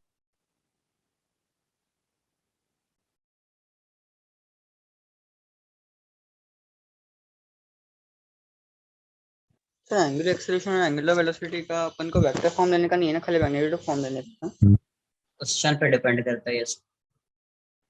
जनरली मैग्नीट्यूड ही होगा क्वेश्चन, ठीक है, मैग्नीट्यूड ही होता है। सर इसका एग्जांपल दे सकते हैं? किसका एग्जांपल? मतलब क्वेश्चन कैसे आ। ये बताओ, ये सब जो लिखाया है तो आगे कुछ तो होगा ना, ऐसा थोड़ी कि फॉर्मूला लिखा के निकल जाऊंगा मैं। अरे ऐसा हुआ है आज तक? जितना चैप्टर पढ़ाया है उसमें आज तक ऐसा हुआ है कि कोई फॉर्मूला लिखा निकल गया? कहीं पे ऐसा आ जाए 1 रोटेशन और 1 रेवोल्यूशन, ऐसा दिख जाए, इसका मतलब क्या होगा? थीटा की वैल्यू क्या होगी? एंगुलर डिस्प्लेसमेंट कितना होगा पार्टिकल का? अरे 1 रोटेशन में एंगुलर डिस्प्लेसमेंट क्या होगा पार्टिकल का? What would be the angular 2 displacement pi। of particle? 2 pi radian, 2 pi radian। कहीं पे ऐसा दिख जाए आपको 1 आरपीएम, 1 आरपीएम, इसका मतलब क्या होता है 1 आरपीएम? रोटेशन पर मिनट। यस, 1 रेवोल्यूशन या 1 रोटेशन पर मिनट, पर मिनट। इसका मतलब ये हो जाएगा 1 रोटेशन मतलब कितना radian? 2 pi radian, 2 pi radian पर मिनट। पर मिनट मतलब कितना सेकंड हो जाएगा? 60 सेकंड। इसका मतलब ये क्या हो जाएगा? Pi by 30 radian per second. मतलब 1 आरपीएम की मीनिंग क्या हो जाएगी? पाई बाई 30 या 2 पाई रेडियन अपॉन 60 सेकेंड्स, मतलब 2 pi upon 60 radian per second, 2 pi upon 60 radian per second. इसकी मीनिंग 1 आर मतलब रेवोल्यूशन पर मिनट, तो 1 रेवोल्यूशन मतलब कितना रेडियन? 2 पाई रेडियन पर मिनट मतलब कितना सेकंड? 60 सेकेंड्स, तो pi by 30 radian per second. क्या हो जाएगा? Pi by 30 radian per second. तो कहीं पे भी क्वेश्चन में अगर 1 आरपीएम आया, उसको ऐसा यूनिट में चेंज करना होगा तो 2 पाई बाई 60 आप लिख सकते हैं रेडियन पर सेकंड। कहीं पे भी 1 रोटेशन आया तो थीटा की वैल्यू क्या लेनी है? 2 पाई रेडियन, 2 पाई रेडियन, ठीक सर है। It's not necessary to complete one revolution in per minute ना? क्या बोल रहे हो 1? ऐसा कंपल्सरी नहीं है ना कि वो 1 मिनट में रिवॉल्यूशन कंप्लीट करेगा, फिर 5-6 भी कर सकता है या फिर आधा कर सकता है। तो अरे वहां पे 1 आरपीएम थोड़ी लिखा होगा, फिर 5 RPM, 6 RPM, 3 RPM, 4 RPM, 5 RPM, कुछ भी होगा। अगर ऐसा लिख दिया 5 आरपीएम, इसका क्या मतलब है? 5 रेवोल्यूशन पर मिनट, इसका मतलब ये है, इसकी इसका जो है फिजिकल मीनिंग तो यही हो जाएगा 5 रेवोल्यूशन। एक रेवोल्यूशन में कितना? 2 पाई रेडियन। अब पर मिनट है तो 60 सेकंड लिख दिया, इतना हो जाएगा। इसका मतलब है 5 आरपीएम है तो इसको तुम ऐसा लिख दो 5 इंटू 1 आरपीएम, और 1 आरपीएम की वैल्यू आपको पता है 2 पाई बाई 60, तो 2 पाई बाई 60 से मल्टीप्लाई कर दिया, रेडियन पर सेकंड हो गया। कुछ समझा? सो इट्स रिवॉल्यूशन मतलब कितना रिवॉल्यूशन 1 मिनट में होता है और उस पर डिपेंड करता है ना? कुछ भी हो सकता है, बट ये समझ में आना चाहिए कि 1 आरपीएम की वैल्यू क्या होती है। क्वेश्चन में 5 आरपीएम, 100 आरपीएम, कुछ भी हो सकता है। तो 100 लिख दिया, 1 आरपीएम लिख दिया, 1 आरपीएम को चेंज कर दिया, ऐसा simple.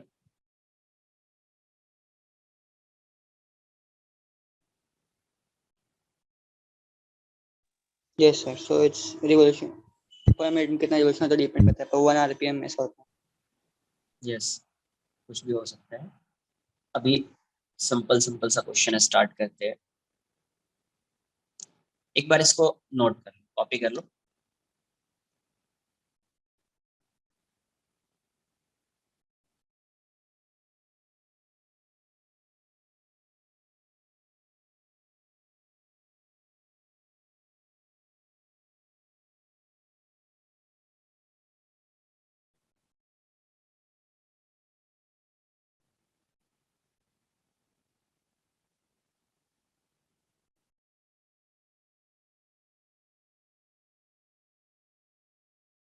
Sir can we select that 1 RPM मतलब 1 मिनट में एक रिवॉल्यूशन को इतना टाइम लगता है?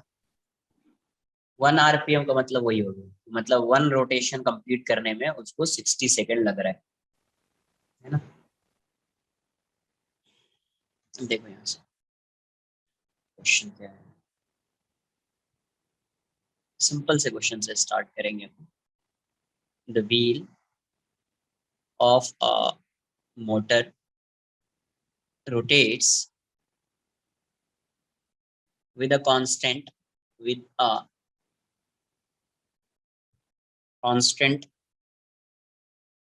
angular acceleration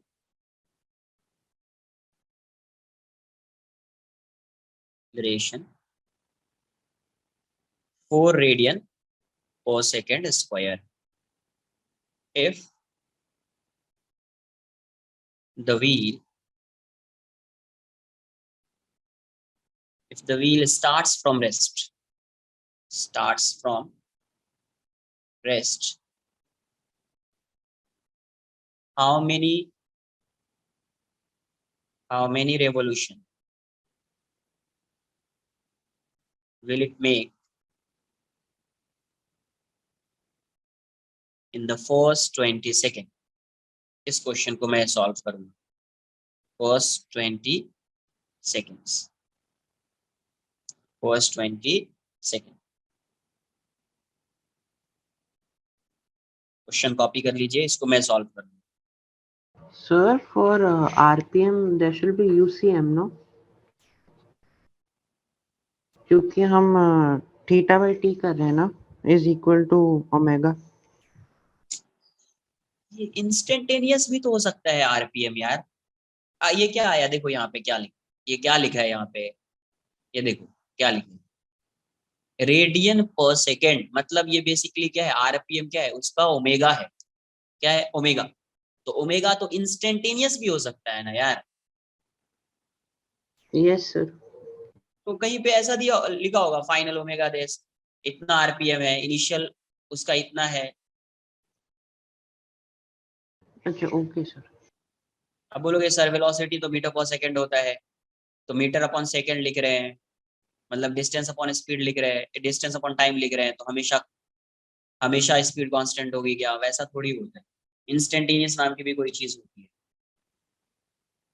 कितना आ रहा है 8 रेडियंस, एक बार चेक कर लेते हैं अपन। 8 रेडियंस, 8 रेडियंस आया क्या? Number of rotation find.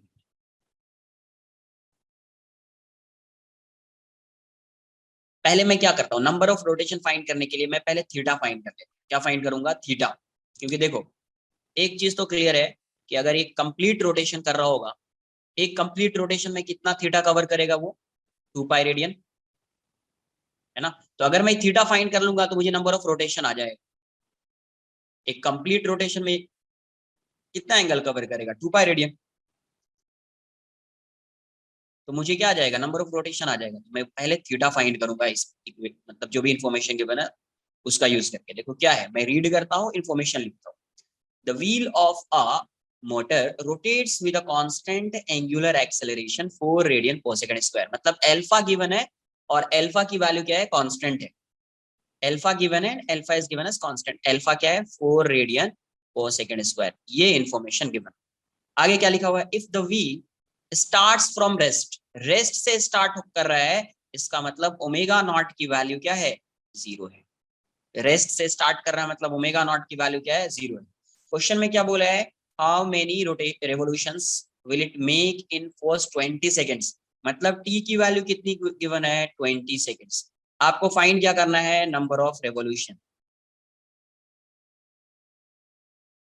ये फाइंड करना है। तो ये सब इंफॉर्मेशन गिवन है, ये फाइंड करना है। मैंने यहाँ पे उसको लिख दिया, जो भी है, जो इंफॉर्मेशन गिवन, नोट कर लो इतना। तो नंबर ऑफ रेवोल्यूशन फाइंड करने के लिए first you have to find the value of theta, angular displacement. First you have to find the value of angular displacement. तो पहले एंगुलर डिस्प्लेसमेंट फाइंड करना पड़ेगा। तो एंगुलर डिस्प्लेसमेंट का फॉर्मूला है जो बताया है आगे। तो यहाँ से ओमेगा नॉट 0 है, अल्फा है, टाइम है। तो थीटा की वैल्यू को आप कौन से फॉर्मूला का यूज करके फाइंड करोगे, how you can find the value of theta.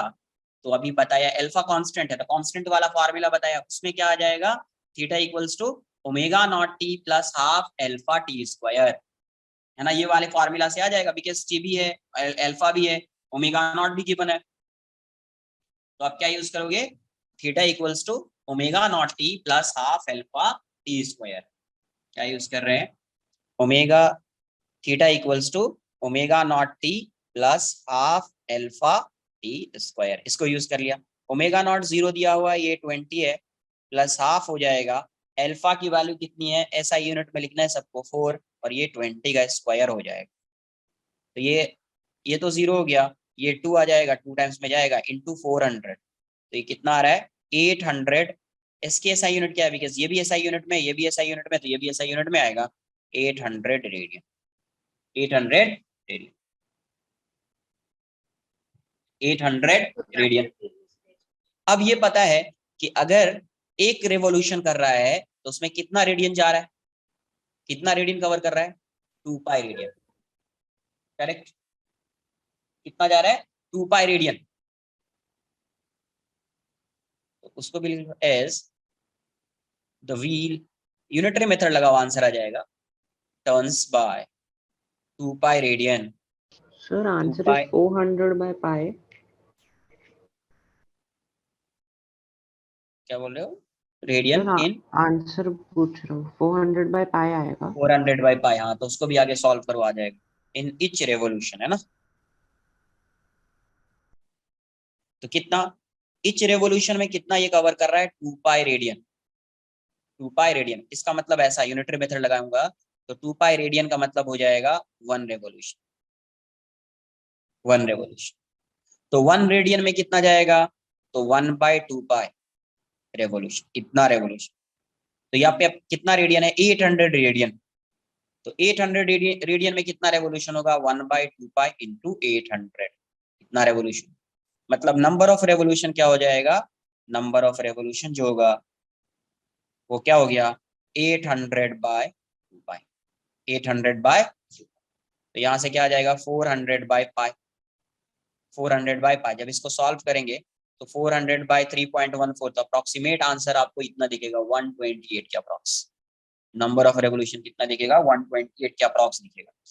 तो यहाँ से एक चीज ये समझ में आई कि नंबर ऑफ रेवोल्यूशन फाइंड करने के लिए कैसे फाइंड करेंगे आप, हमेशा नंबर ऑफ रेवोल्यूशन किससे आएगा, तो ये थीटा अपॉन 2 पाई आएगा, मतलब एंगुलर डिस्प्लेसमेंट अपॉन 2 पाई।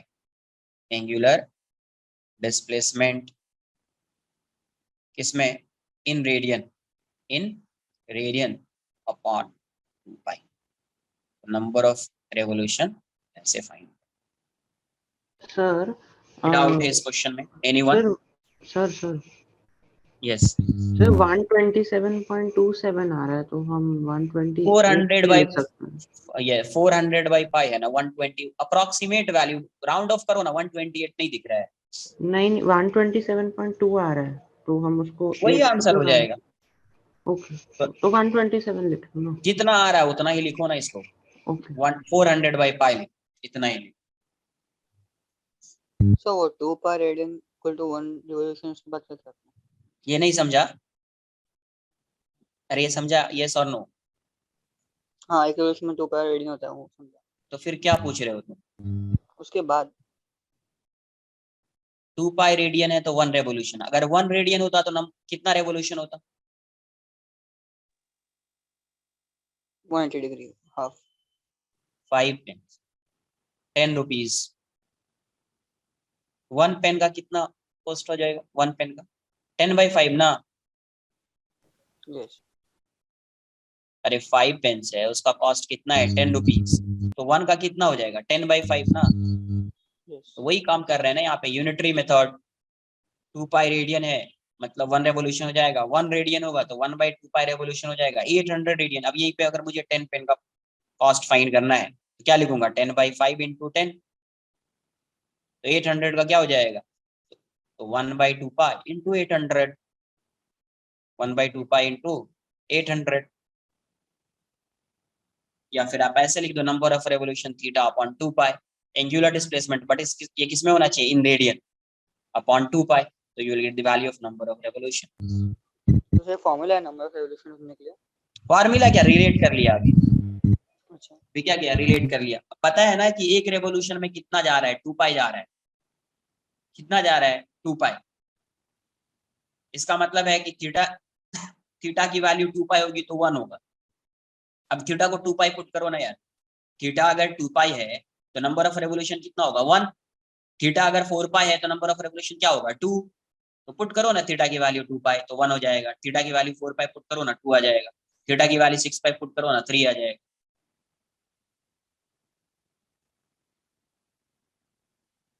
तो यहाँ से पहले यूनिटरी मेथड से मैंने शो कर दिया कि देखो ये 800 जो है वो थीटा है, अपॉन 2 पाई आ रहा है, तो बार बार ऐसा यूनिटरी मेथड यूज नहीं करेंगे, डायरेक्ट लिखेंगे number of revolution equals to theta in radian upon 2 pi, theta in radian upon 2 pi. Copy कर लो इसको। सर ये रेवोल्यूशन पर सेकंड का ना? क्वेश्चन में क्या पूछा था, नंबर ऑफ रेवोल्यूशन ना, पर सेकंड कहां से, नंबर ऑफ रेवोल्यूशन पर सेकंड तो कुछ और हो जाएगा, वो तो ओमेगा आ जाएगा,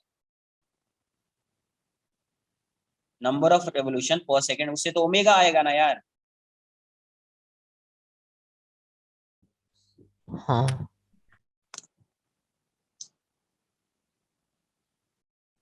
क्या लिखा है 2 पाई रेडियन, 2 पाई रेडियन अगर वो थीटा कवर कर रहा है 2 पाई रेडियन, इसका मतलब कितना रेवोल्यूशन होगा 1 रेवोल्यूशन ना।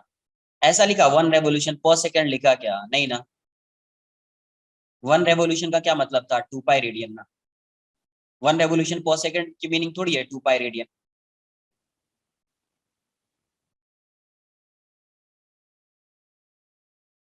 तो ऐसा बोल सकते हैं ना ऊपर रेडियन में मतलब पर 360 कम पता है तो एक रेडियन में भी मालूम है हमको 1 पता है, तो वैसा 800 रेडियन में कितना होगा। ये समझा क्या, अब तुम जैसे भी तुम देखो ये सब खुद पे डिपेंड करता है कि तुम कैसे इसको एनालाइज कर रहे हो, कैसे ये चीजें जो है वो डाइजेस्ट हो रही है, वो तुम पे डिपेंड कर रहा है। ये चीजें जो मैं समझा रहा हूँ वो समझ में आया क्या, यस और नो। यस इवेंट से मैंने नहीं समझ। नहीं आया बताऊंगा, आ गया है तो अब तुम कैसे उस चीज को डाइजेस्ट कर रहे हो, एनालाइज कर रहे हो, ऑब्जर्व कर रहे हो, खुद पे डिपेंड कर रहा है, उसको यहाँ पे नहीं बताना है। जो मैं समझा रहा हूँ वो समझ में आया, नहीं आया रिपीट करो, क्लियर। बाकी सर वो 800 रेडियन वाला रिपीट करेंगे आप। क्या बता रहा था इस साइड, ऐसा समझो ये तुम्हारे पास 5 पेंस है, उसका कॉस्ट है 10 रुपीज, कितना है 10 रुपीज, ठीक है। मुझे कॉस्ट फाइंड करना है 100 पेन का, इसका कॉस्ट फाइंड करना है। तो 5 पेन्स है तो उसका कॉस्ट 10 रुपीज है, तो सबसे पहले मैं क्या करूंगा 1 पेन का कॉस्ट फाइंड करूंगा, एक पेन का कितना हो जाएगा 10/5 होगा ये। Yes sir. मुझे 100 का फाइंड करना है, क्या करूंगा मैं, तो 1 पेन का फाइंड कर लिया है, इसको 100 से मल्टीप्लाई कर दूंगा, तो 10/5 इंटू 100, ये समझा क्या, ये बताओ पहले 200 हो जाएगा। इसमें डाउट है क्या, नहीं सर। नहीं डाउट है। यहाँ पे क्या लिखा, तो देखो 2 पाई रेडियन का की मीनिंग क्या होती है, स्टार्टिंग में क्वेश्चन को सॉल्व करने से पहले एक चीज बताई थी, 1 रोटेशन या 1 रेवोल्यूशन कहीं पे लिखा हुआ है, तो वहां पे थीटा की वैल्यू हो जाती है 2 पाई। इसका मतलब है हो गया 2 पाई रेडियन का मतलब ये हो गया 1 रेवोल्यूशन, तो 2 पाई रेडियन हो गया 1 रेवोल्यूशन। जैसे यहाँ पे 5 पेन उसका कॉस्ट है 10 रुपीज, वैसे ही 2 पाई रेडियन का मतलब हो गया 1 रेवोल्यूशन। तो 1 रेडियन का मतलब कितना रेवोल्यूशन होगा, तो 1 रेडियन में कितना रेवोल्यूशन होगा 1/2 पाई रेवोल्यूशन। 1 रेडियन में कितना रेवोल्यूशन होगा 1/2 पाई रेवोल्यूशन। जैसे डिवाइड कर दिया 10/5, क्या कर दिया 1 पेन का कॉस्ट फाइंड करना है तो 10 अपॉन ये 5 से डिवाइड करना पड़ेगा इस साइड। तो वैसे ही 1 radian equals to number of revolutions find करना है बेसिकली, तो आपको क्या करना पड़ेगा, इस 2 पाई से इसको डिवाइड करना पड़ेगा। तो मैंने 1/2 पाई रेवोल्यूशन लिख दिया। तो 1 रेडियन की वैल्यू इतनी रेवोल्यूशन है 1/2 पाई, तो 800 रेडियन में कितना रेवोल्यूशन होगा, तो इसको 800 से मल्टीप्लाई करना पड़ेगा। 800 से मल्टीप्लाई, जैसे 1 पेन का कॉस्ट फाइंड कर लिया 2 रुपीज और 100 पेन्स का कॉस्ट फाइंड करना है तो इसको 2 को क्या करना पड़ेगा, ये जो 100 पेन है इसको 2 को 100 से मल्टीप्लाई करना पड़ेगा। वैसे ही क्या किया, 1 रेडियन की वैल्यू फाइंड कर लिया 1/2 पाई रेवोल्यूशन। अब 800 रेडियन में फाइंड करना है नंबर ऑफ रेवोल्यूशंस, तो इस 800 को इससे मल्टीप्लाई करना पड़ेगा। तो ये होता है 1/2 पाई इंटू 800, ये हो जाएगा 800/2 पाई। तो यहाँ से 400/पाई आ जाएगा। इसको बोलते हैं यूनिटरी मेथड, क्लास 7th या 8th में पढ़ते हैं। क्या बोलते हैं, unitary method.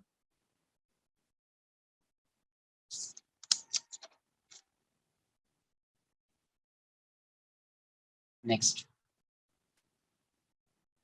the wheel of a car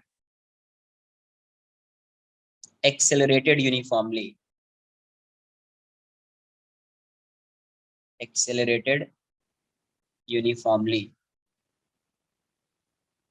from rest rotates through 1.5 radian during the first second.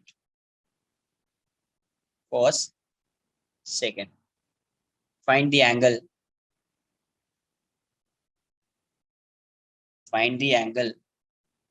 rotated during the next second.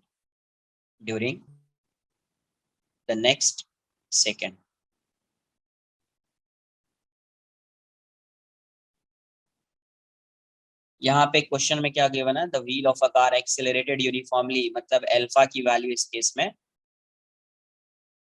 ऐसा कांस्टेंट, अल्फा क्या दिया हुआ है, ये साइड में लिख लेना, अल्फा क्या है, कांस्टेंट। बताइए आंसर।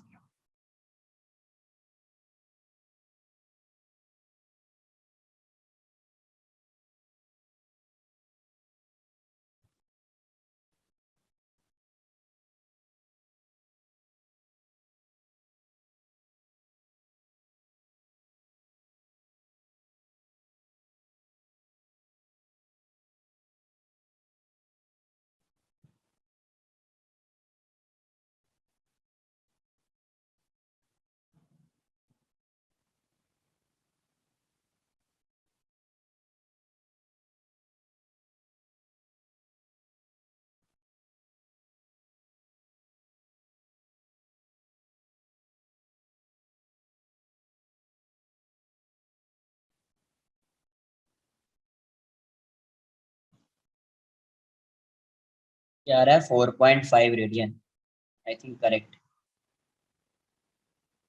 4.5 रेडियन जो है करेक्ट आंसर। तो फर्स्ट सेकंड में ये कितना ट्रैवल कर रहा है, कितना एंगल कवर कर रहा है, 1.2 रेडियन। रेडियन दिया हुआ है मतलब ये थीटा है, ये क्या है, थीटा। यहाँ पे गिवन जो है वो ओमेगा नॉट की वैल्यू 0 है, अल्फा कोई कांस्टेंट होगा, अल्फा कांस्टेंट है, कुछ भी वैल्यू हो सकती है, फाइंड करना पड़ेगा। तो इन 1 सेकेंड थीटा को आप क्या लिखेंगे, ओमेगा नॉट टी, ये यही फॉर्मूला लगेगा बिकॉज टाइम गिवन है, हाफ अल्फा टी स्क्वायर। ये वाली वैल्यू क्या है, 1.5, ये तो 0 हो जाएगा, प्लस हाफ अल्फा, ये वाली वैल्यू 1 स्क्वायर। तो यहाँ से 1.5 इक्वल्स टू अल्फा बाई 2, तो यहाँ से अपन ने अल्फा फाइंड कर लिया 1.5 इंटू 2, तो ये हो जाएगा 3 रेडियन पर सेकेंड स्क्वायर। 3 रेडियन पर सेकेंड स्क्वायर। अपने को नेक्स्ट सेकेंड में फाइंड करना है, नेक्स्ट सेकेंड मतलब 1 to 2 सेकेंड वाले। तो पहले मैं फाइंड कर लेता हूं इन 2 सेकेंड्स। 2 सेकेंड्स मतलब 0 to 2 सेकेंड्स, इसमें फाइंड कर लेता हूँ डिस्प्लेसमेंट। इन 2 सेकेंड्स मतलब 0 to 2 सेकेंड, पहले उसमें फाइंड कर लेते हैं। उसमें क्या आएगा डिस्प्लेसमेंट, इसको थीटा डैश बोल देते हैं अपन, omega naught T plus half alpha T square. तो ये वाली वैल्यू तो 0 है, ये हो जाएगा हाफ एल्फा फाइंड किया 3, ये क्या हो जाएगा 2 स्क्वायर हो जाएगा, तो ये हो जाएगा 3/2 इंटू 4, 2 टाइम्स में जाएगा तो ये हो जाएगा 6 रेडियन। कितना हो जाएगा 6 रेडियन। तो 2 सेकेंड में ये कितना ट्रैवल कर रहा है, मतलब एंगल कवर कर रहा है 6 रेडियन। अब देखो यहाँ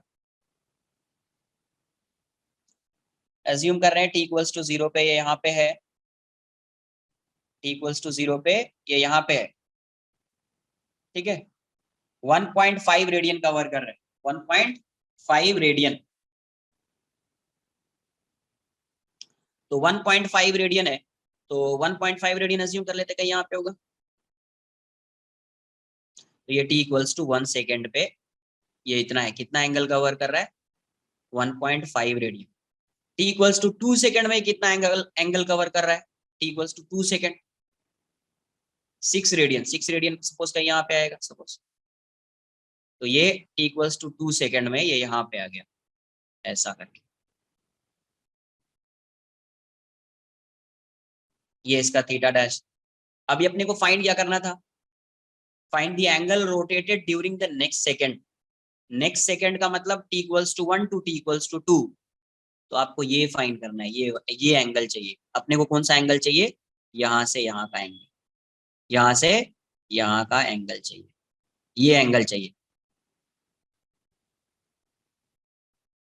तो ये एंगल के लिए क्या करना पड़ेगा, this minus this.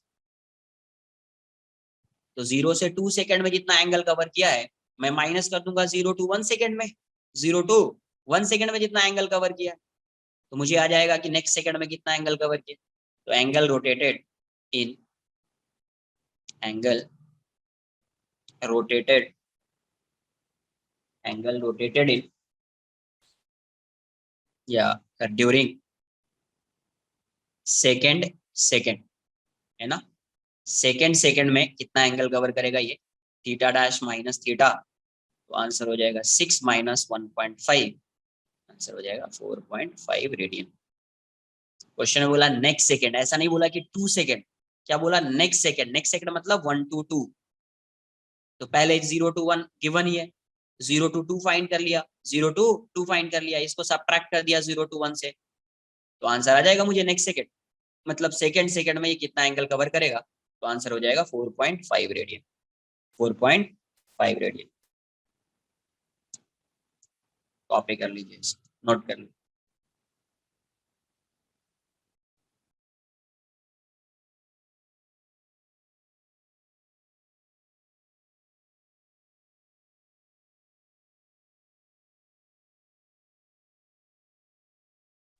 Sir, Yes, instead of doing that way, sir, I have used the formula for how much yes, distance समझ traveled in गया। Yes that yes, second. जैसे distance covered by particle in nth second, वो formula use कर लिया ना theta, theta के terms में। Yes, sir, and I didn't even have to find the acceleration then. Yes yes, direct उससे तो आ जाएगा ना, I think direct Ratio. Answer आ जाएगा।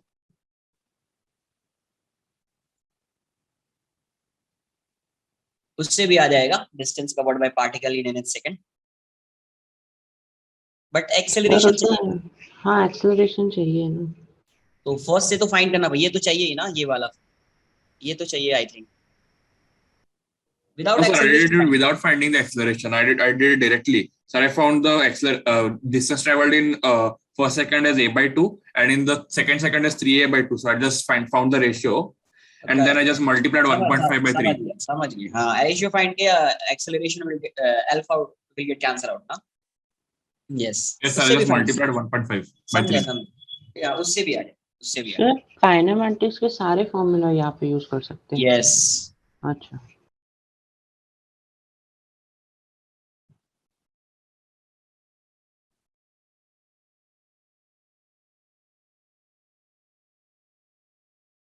उससे भी बता देता हूँ, एक बार कॉपी करो इसको।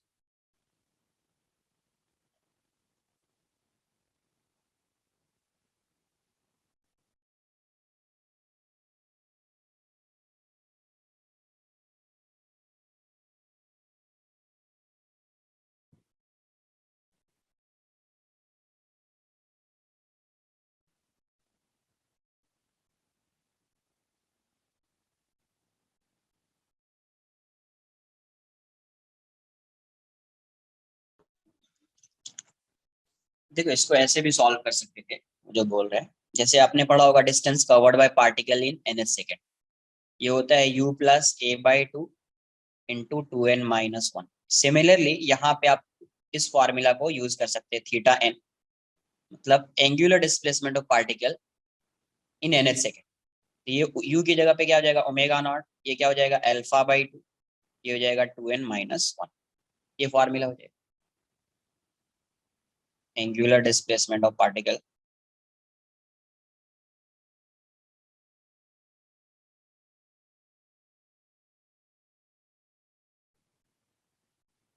इन nth सेकेंड।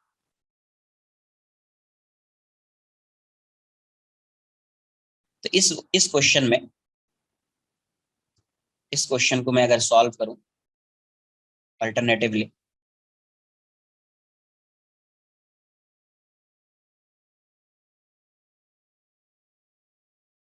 तो यहां से ये क्वेश्चन इस फॉर्मूला से अगर मैं सॉल्व करूं तो 1 सेकेंड है तो इसको 1 लिख दिया, ये तो 0 है, alpha by two into two into N की वैल्यू क्या है 1 माइनस 1। तो यहाँ से थीटा 1 की वैल्यू क्या हो जाएगी alpha by to, direct formula उससे भी करते तो ये 1, ये 2 माइनस 1 1 हो जाएगा, ये हो जाएगा alpha by to. And theta 2 find करना है, मतलब सेकेंड सेकेंड में, यही है, ये सेकेंड सेकेंड है थीटा 2, ये हो जाएगा 0 plus alpha by two, two N की वैल्यू 2 हो जाएगी माइनस 1। तो ये क्या हो जाएगा theta by two equals to alpha by two into ये वाली वैल्यू कितनी हो जाएगी 4 माइनस 1 तो 3 हो जाएगा, 4 माइनस 1 3 हो जाएगा। अब यहाँ से थीटा 2 आप अल्फा बाई टू की वैल्यू पुट कर सकते हैं, अल्फा बाई टू की वैल्यू क्या है थीटा 1, इसको इक्वेशन 1 मान लो, तो इसको पुट कर सकते हैं आप थीटा 1 इंटू 3, कहाँ से है फ्रॉम 1, फ्रॉम 1। तो थीटा 2 की वैल्यू क्या हो गई 3 थीटा 1, 3 थीटा 1 गिवन है क्वेश्चन में 1.5, तो आंसर हो जाएगा आपका 4.5 रेडियन। यही क्या है angular displacement of particle, angular displacement of particle in second second. तो direct answer sir yes. Sir हम वो कर सकते हैं ना u plus N minus 1 a directly, सब n को 2 डाल देंगे तो 9/2 आएगा 4.5। क्या 9/2? Sir 1 second, I am sending 1 second. Okay alpha समझा, अल्फा को 3 पुट कर दिया ऐसा क्या? हाँ हाँ हाँ हाँ सही है, सही है, okay okay correct. So theta 2 is the angle made from 0 to 2 seconds, ना? ये नहीं थीटा 2 है, थीटा 2 का मतलब ये है angular displacement particle in second second, मतलब t equals to 1 to t equals to 2 second. इसका जो मतलब होता है Sn जो लिखा है या थीटा n जो लिखा है, इसका मतलब क्या nth सेकेंड का मतलब क्या n minus 1th second to nth, n minus 1 to n second, ऐसा यहाँ से थीटा 1 मतलब 0 से लेके 1 सेकंड तक, और थीटा 2 मतलब 1 से लेके 2। 1, थीटा 1 मतलब 0 टू 1, थीटा 2 मतलब 1 टू 2, थीटा 3 मतलब 2 टू 3, वैसा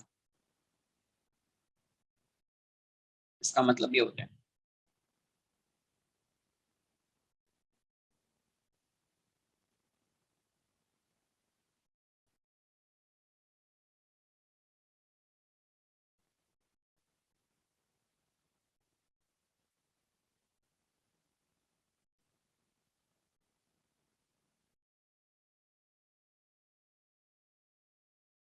नोट कर लो, आज के लिए इतना ही रहेगा, नेक्स्ट लेक्चर में यहाँ से आगे कंटिन्यू करें, ठीक है? अभी कोई होमवर्क नहीं है, नेक्स्ट लेक्चर के बाद कुछ होमवर्क मिलेगा आपको। Sir yes sir throughout physics जो अगर एक्सेलरेशन कांस्टेंट है तो we can use those formula ना, v equal to u Yes. Plus 80, yes but yes yes. Only condition is that सब कुछ सेम डायरेक्शन में होना चाहिए। हाँ मतलब अल्फा अगर कांस्टेंट है ना तो आप वो फॉर्मूला कहीं भी यूज कर सकते हैं, जैसे एक्सेलरेशन कांस्टेंट है तो आप अगर वन डायमेंशन वाले मोशन को, वन डायमेंशनल मोशन को आप यूज मतलब स्टडी कर रहे हैं तो उस केस में आप ये सब फॉर्मूला यूज कर सकते हैं, u square plus 2s p equals to u plus 80। Sir omega is not one dimension, no, omega is upwards और डाउनवर्ड्स। तो अपवर्ड्स का मतलब क्या है? अपवर्ड्स मतलब एक ही डायरेक्शन में है ना, टू डायरेक्शन में है क्या ओमेगा वहां पे? अच्छा, सब कुछ सेम डायरेक्शन में होना चाहिए बस। हाँ, सेम डायरेक्शन मतलब एक लाइन के अलॉन्ग, इधर पैरेलल और anti parallel. Okay okay sir. अगर जैसे टू डायमेंशन अगर है ना, 2D है, तो उसमें भी ये सब फॉर्मूला यूज कर सकते हैं 2D में भी। बट आपको बताया है कि जहां पे 2D आता है वहां पे वेक्टर फॉर्म लिखिए, जहां पे 2D आता है आप उसको directly v equals to u plus 80 नहीं लिख सकते, ये आपको ऐसे सर लिखना वी पड़ेगा। X v y. हाँ, या तो vx vy कर लो या वेक्टर लगा दो। वेक्टर लगा दोगे तो ये एक्जेक्टली वही है, vx vy करके आएगा, ये भी ux uy करके आएगा, ये भी ax ay करके आएगा, तो वही इक्वेशन आ जाएगा। Okay okay sir, thank you sir. चलो बाय, टेक केयर।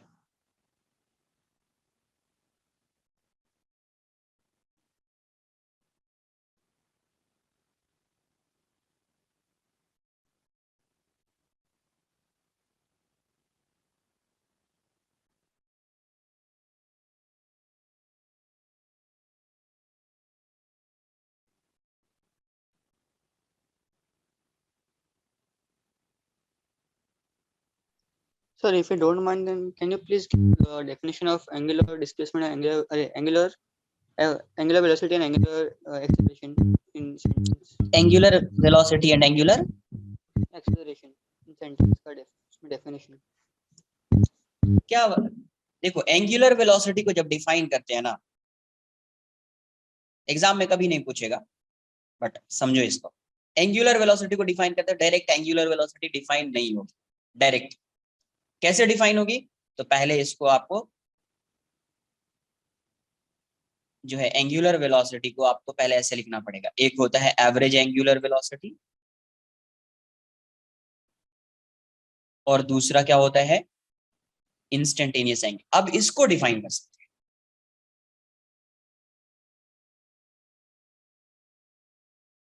और ये बात समझ, अगर sir. सिर्फ एंगुलर वेलोसिटी को तुम डिफाइन करने बोलोगे ना, तो मैं डायरेक्ट ये बोलूंगा, rate of change of angular displacement, सिर्फ ऐसा। लेकिन आपको पता है कि डायरेक्टली ऐसा तो बोलने से होगा नहीं, बिकॉज ये एवरेज एंगुलर वेलोसिटी भी होती है और इंस्टेंटेनियस एंगुलर वेलोसिटी भी होती है। तो यहाँ पे जो क्वेश्चन में सॉल्व कर रहे हैं, जो ओमेगा लिख रहे हैं अपन, वो कौन सा ओमेगा है? Instantaneous angular velocity. इंस्टेंटेनियस। तो अगर मुझे डिफाइन करना होगा इस क्वेश्चन के अकॉर्डिंग, अगर मुझे एंगुलर वेलोसिटी को डिफाइन करना होगा तो कैसे डिफाइन करेंगे? इंस्टेंटेनियस वाली चीज को डिफाइन करेंगे। और कैसे डिफाइन करेंगे? ये क्या होता है? Rate of change of angular displacement. It is the rate of change of angular displacement. इसका मतलब है कि rate of change of angular displacement, जहां पे रेट लिख दिया, रेट, रेट मतलब with respect to time, with respect to time. तो क्या हो जाएगा? एंगुलर वेलोसिटी को अगर डिफाइन करना होगा तो क्या लिखेंगे? बिकॉज इंस्टेंटेनियस वाली चीजें आ रही है, तो उसको क्या बोलेंगे? It is the rate of change of angular displacement with respect to time. या सिर्फ ऐसा भी बोल दिया, it is the rate of change of angular displacement, उसका मतलब भी होता है with respect to time. Similarly angular acceleration की बात कर रहे हैं, तो यहाँ पे देखो एक्सेलरेशन भी जो है वो तो through out the motion constant है, मतलब इंस्टेंटेनियस भी सेम होगा, एवरेज फाइंड करोगे वो भी सेम आएगा, करेक्ट ना? तो उस केस में अगर एंगुलर एक्सेलरेशन को डिफाइन करना होगा तो कैसे डिफाइन करेंगे? It is the rate of change of angular velocity, rate of change of angular velocity, या it is the rate of change of angular velocity with respect to time, with respect to time. Clear है? तो ऐसे ही बोल सकते हैं angular acceleration को कि rate of change of displacement, angular displacement constant है तो। नहीं नहीं, एंगुलर एक्सेलरेशन को डिस्प्लेसमेंट से कैसे रिलेट करोगे ये बताओ? क्योंकि जो एंगुलर हाँ, वेलोसिटी तो होगा ही ना, वेलोसिटी तो होगा वो। तो फिर angular velocity की जगह पे angular displacement लिखते हैं। अरे ओमेगा क्या होता है? D theta by D T, इससे रिलेट करो ना तुम। अल्फा क्या होता है? D omega by D T ना। ये होता है rate of change of displacement, ये क्या होता है? Rate of change of velocity, angular velocity. और सर एवरेज एंगुलर वेलोसिटी और एवरेज एंगुलर एक्सेलरेशन का डेफिनेशन कैसे लिख सकते हैं अपन? डेफिनेशंस नहीं, इसको समझना है। हर कुछ का डेफिनेशन नहीं आता है, कुछ चीजों को समझना भी होता है। या अगर डिफाइन करना चाहो तो ऐसे लिख दो, इट इज द टोटल, जैसे एवरेज एंगुलर वेलोसिटी को लिख रहे हैं, it is the total displacement, it is the total displacement per unit time. ऐसा उसी चीज को लिख दो ना, सेंटेंस बना दो ना उसका। क्या होता था? Delta theta by delta T, sentence बना। It is the total displacement of particle per unit time. It is the total displacement of particle per unit time. Yeah, total displacement of particle per unit time is known as average angular velocity. Average angular velocity. yes sir, और average सब- acceleration Yes. Acceleration के लिए total velocity पर time. हाँ वही हो जाएगा इसका definition. It is the total angular displacement per unit time. यही क्या हो जाएगा average angular velocity. Yes sir, और एक्सेलरेशन के लिए अपन को खाली टोटल सेम वैसा ही इंस्टेंट, सेम वैसा ही एक्सेलरेशन में, सेम वैसा ही एक्सेलरेशन। ठीक है, yes sir. Bye, take care.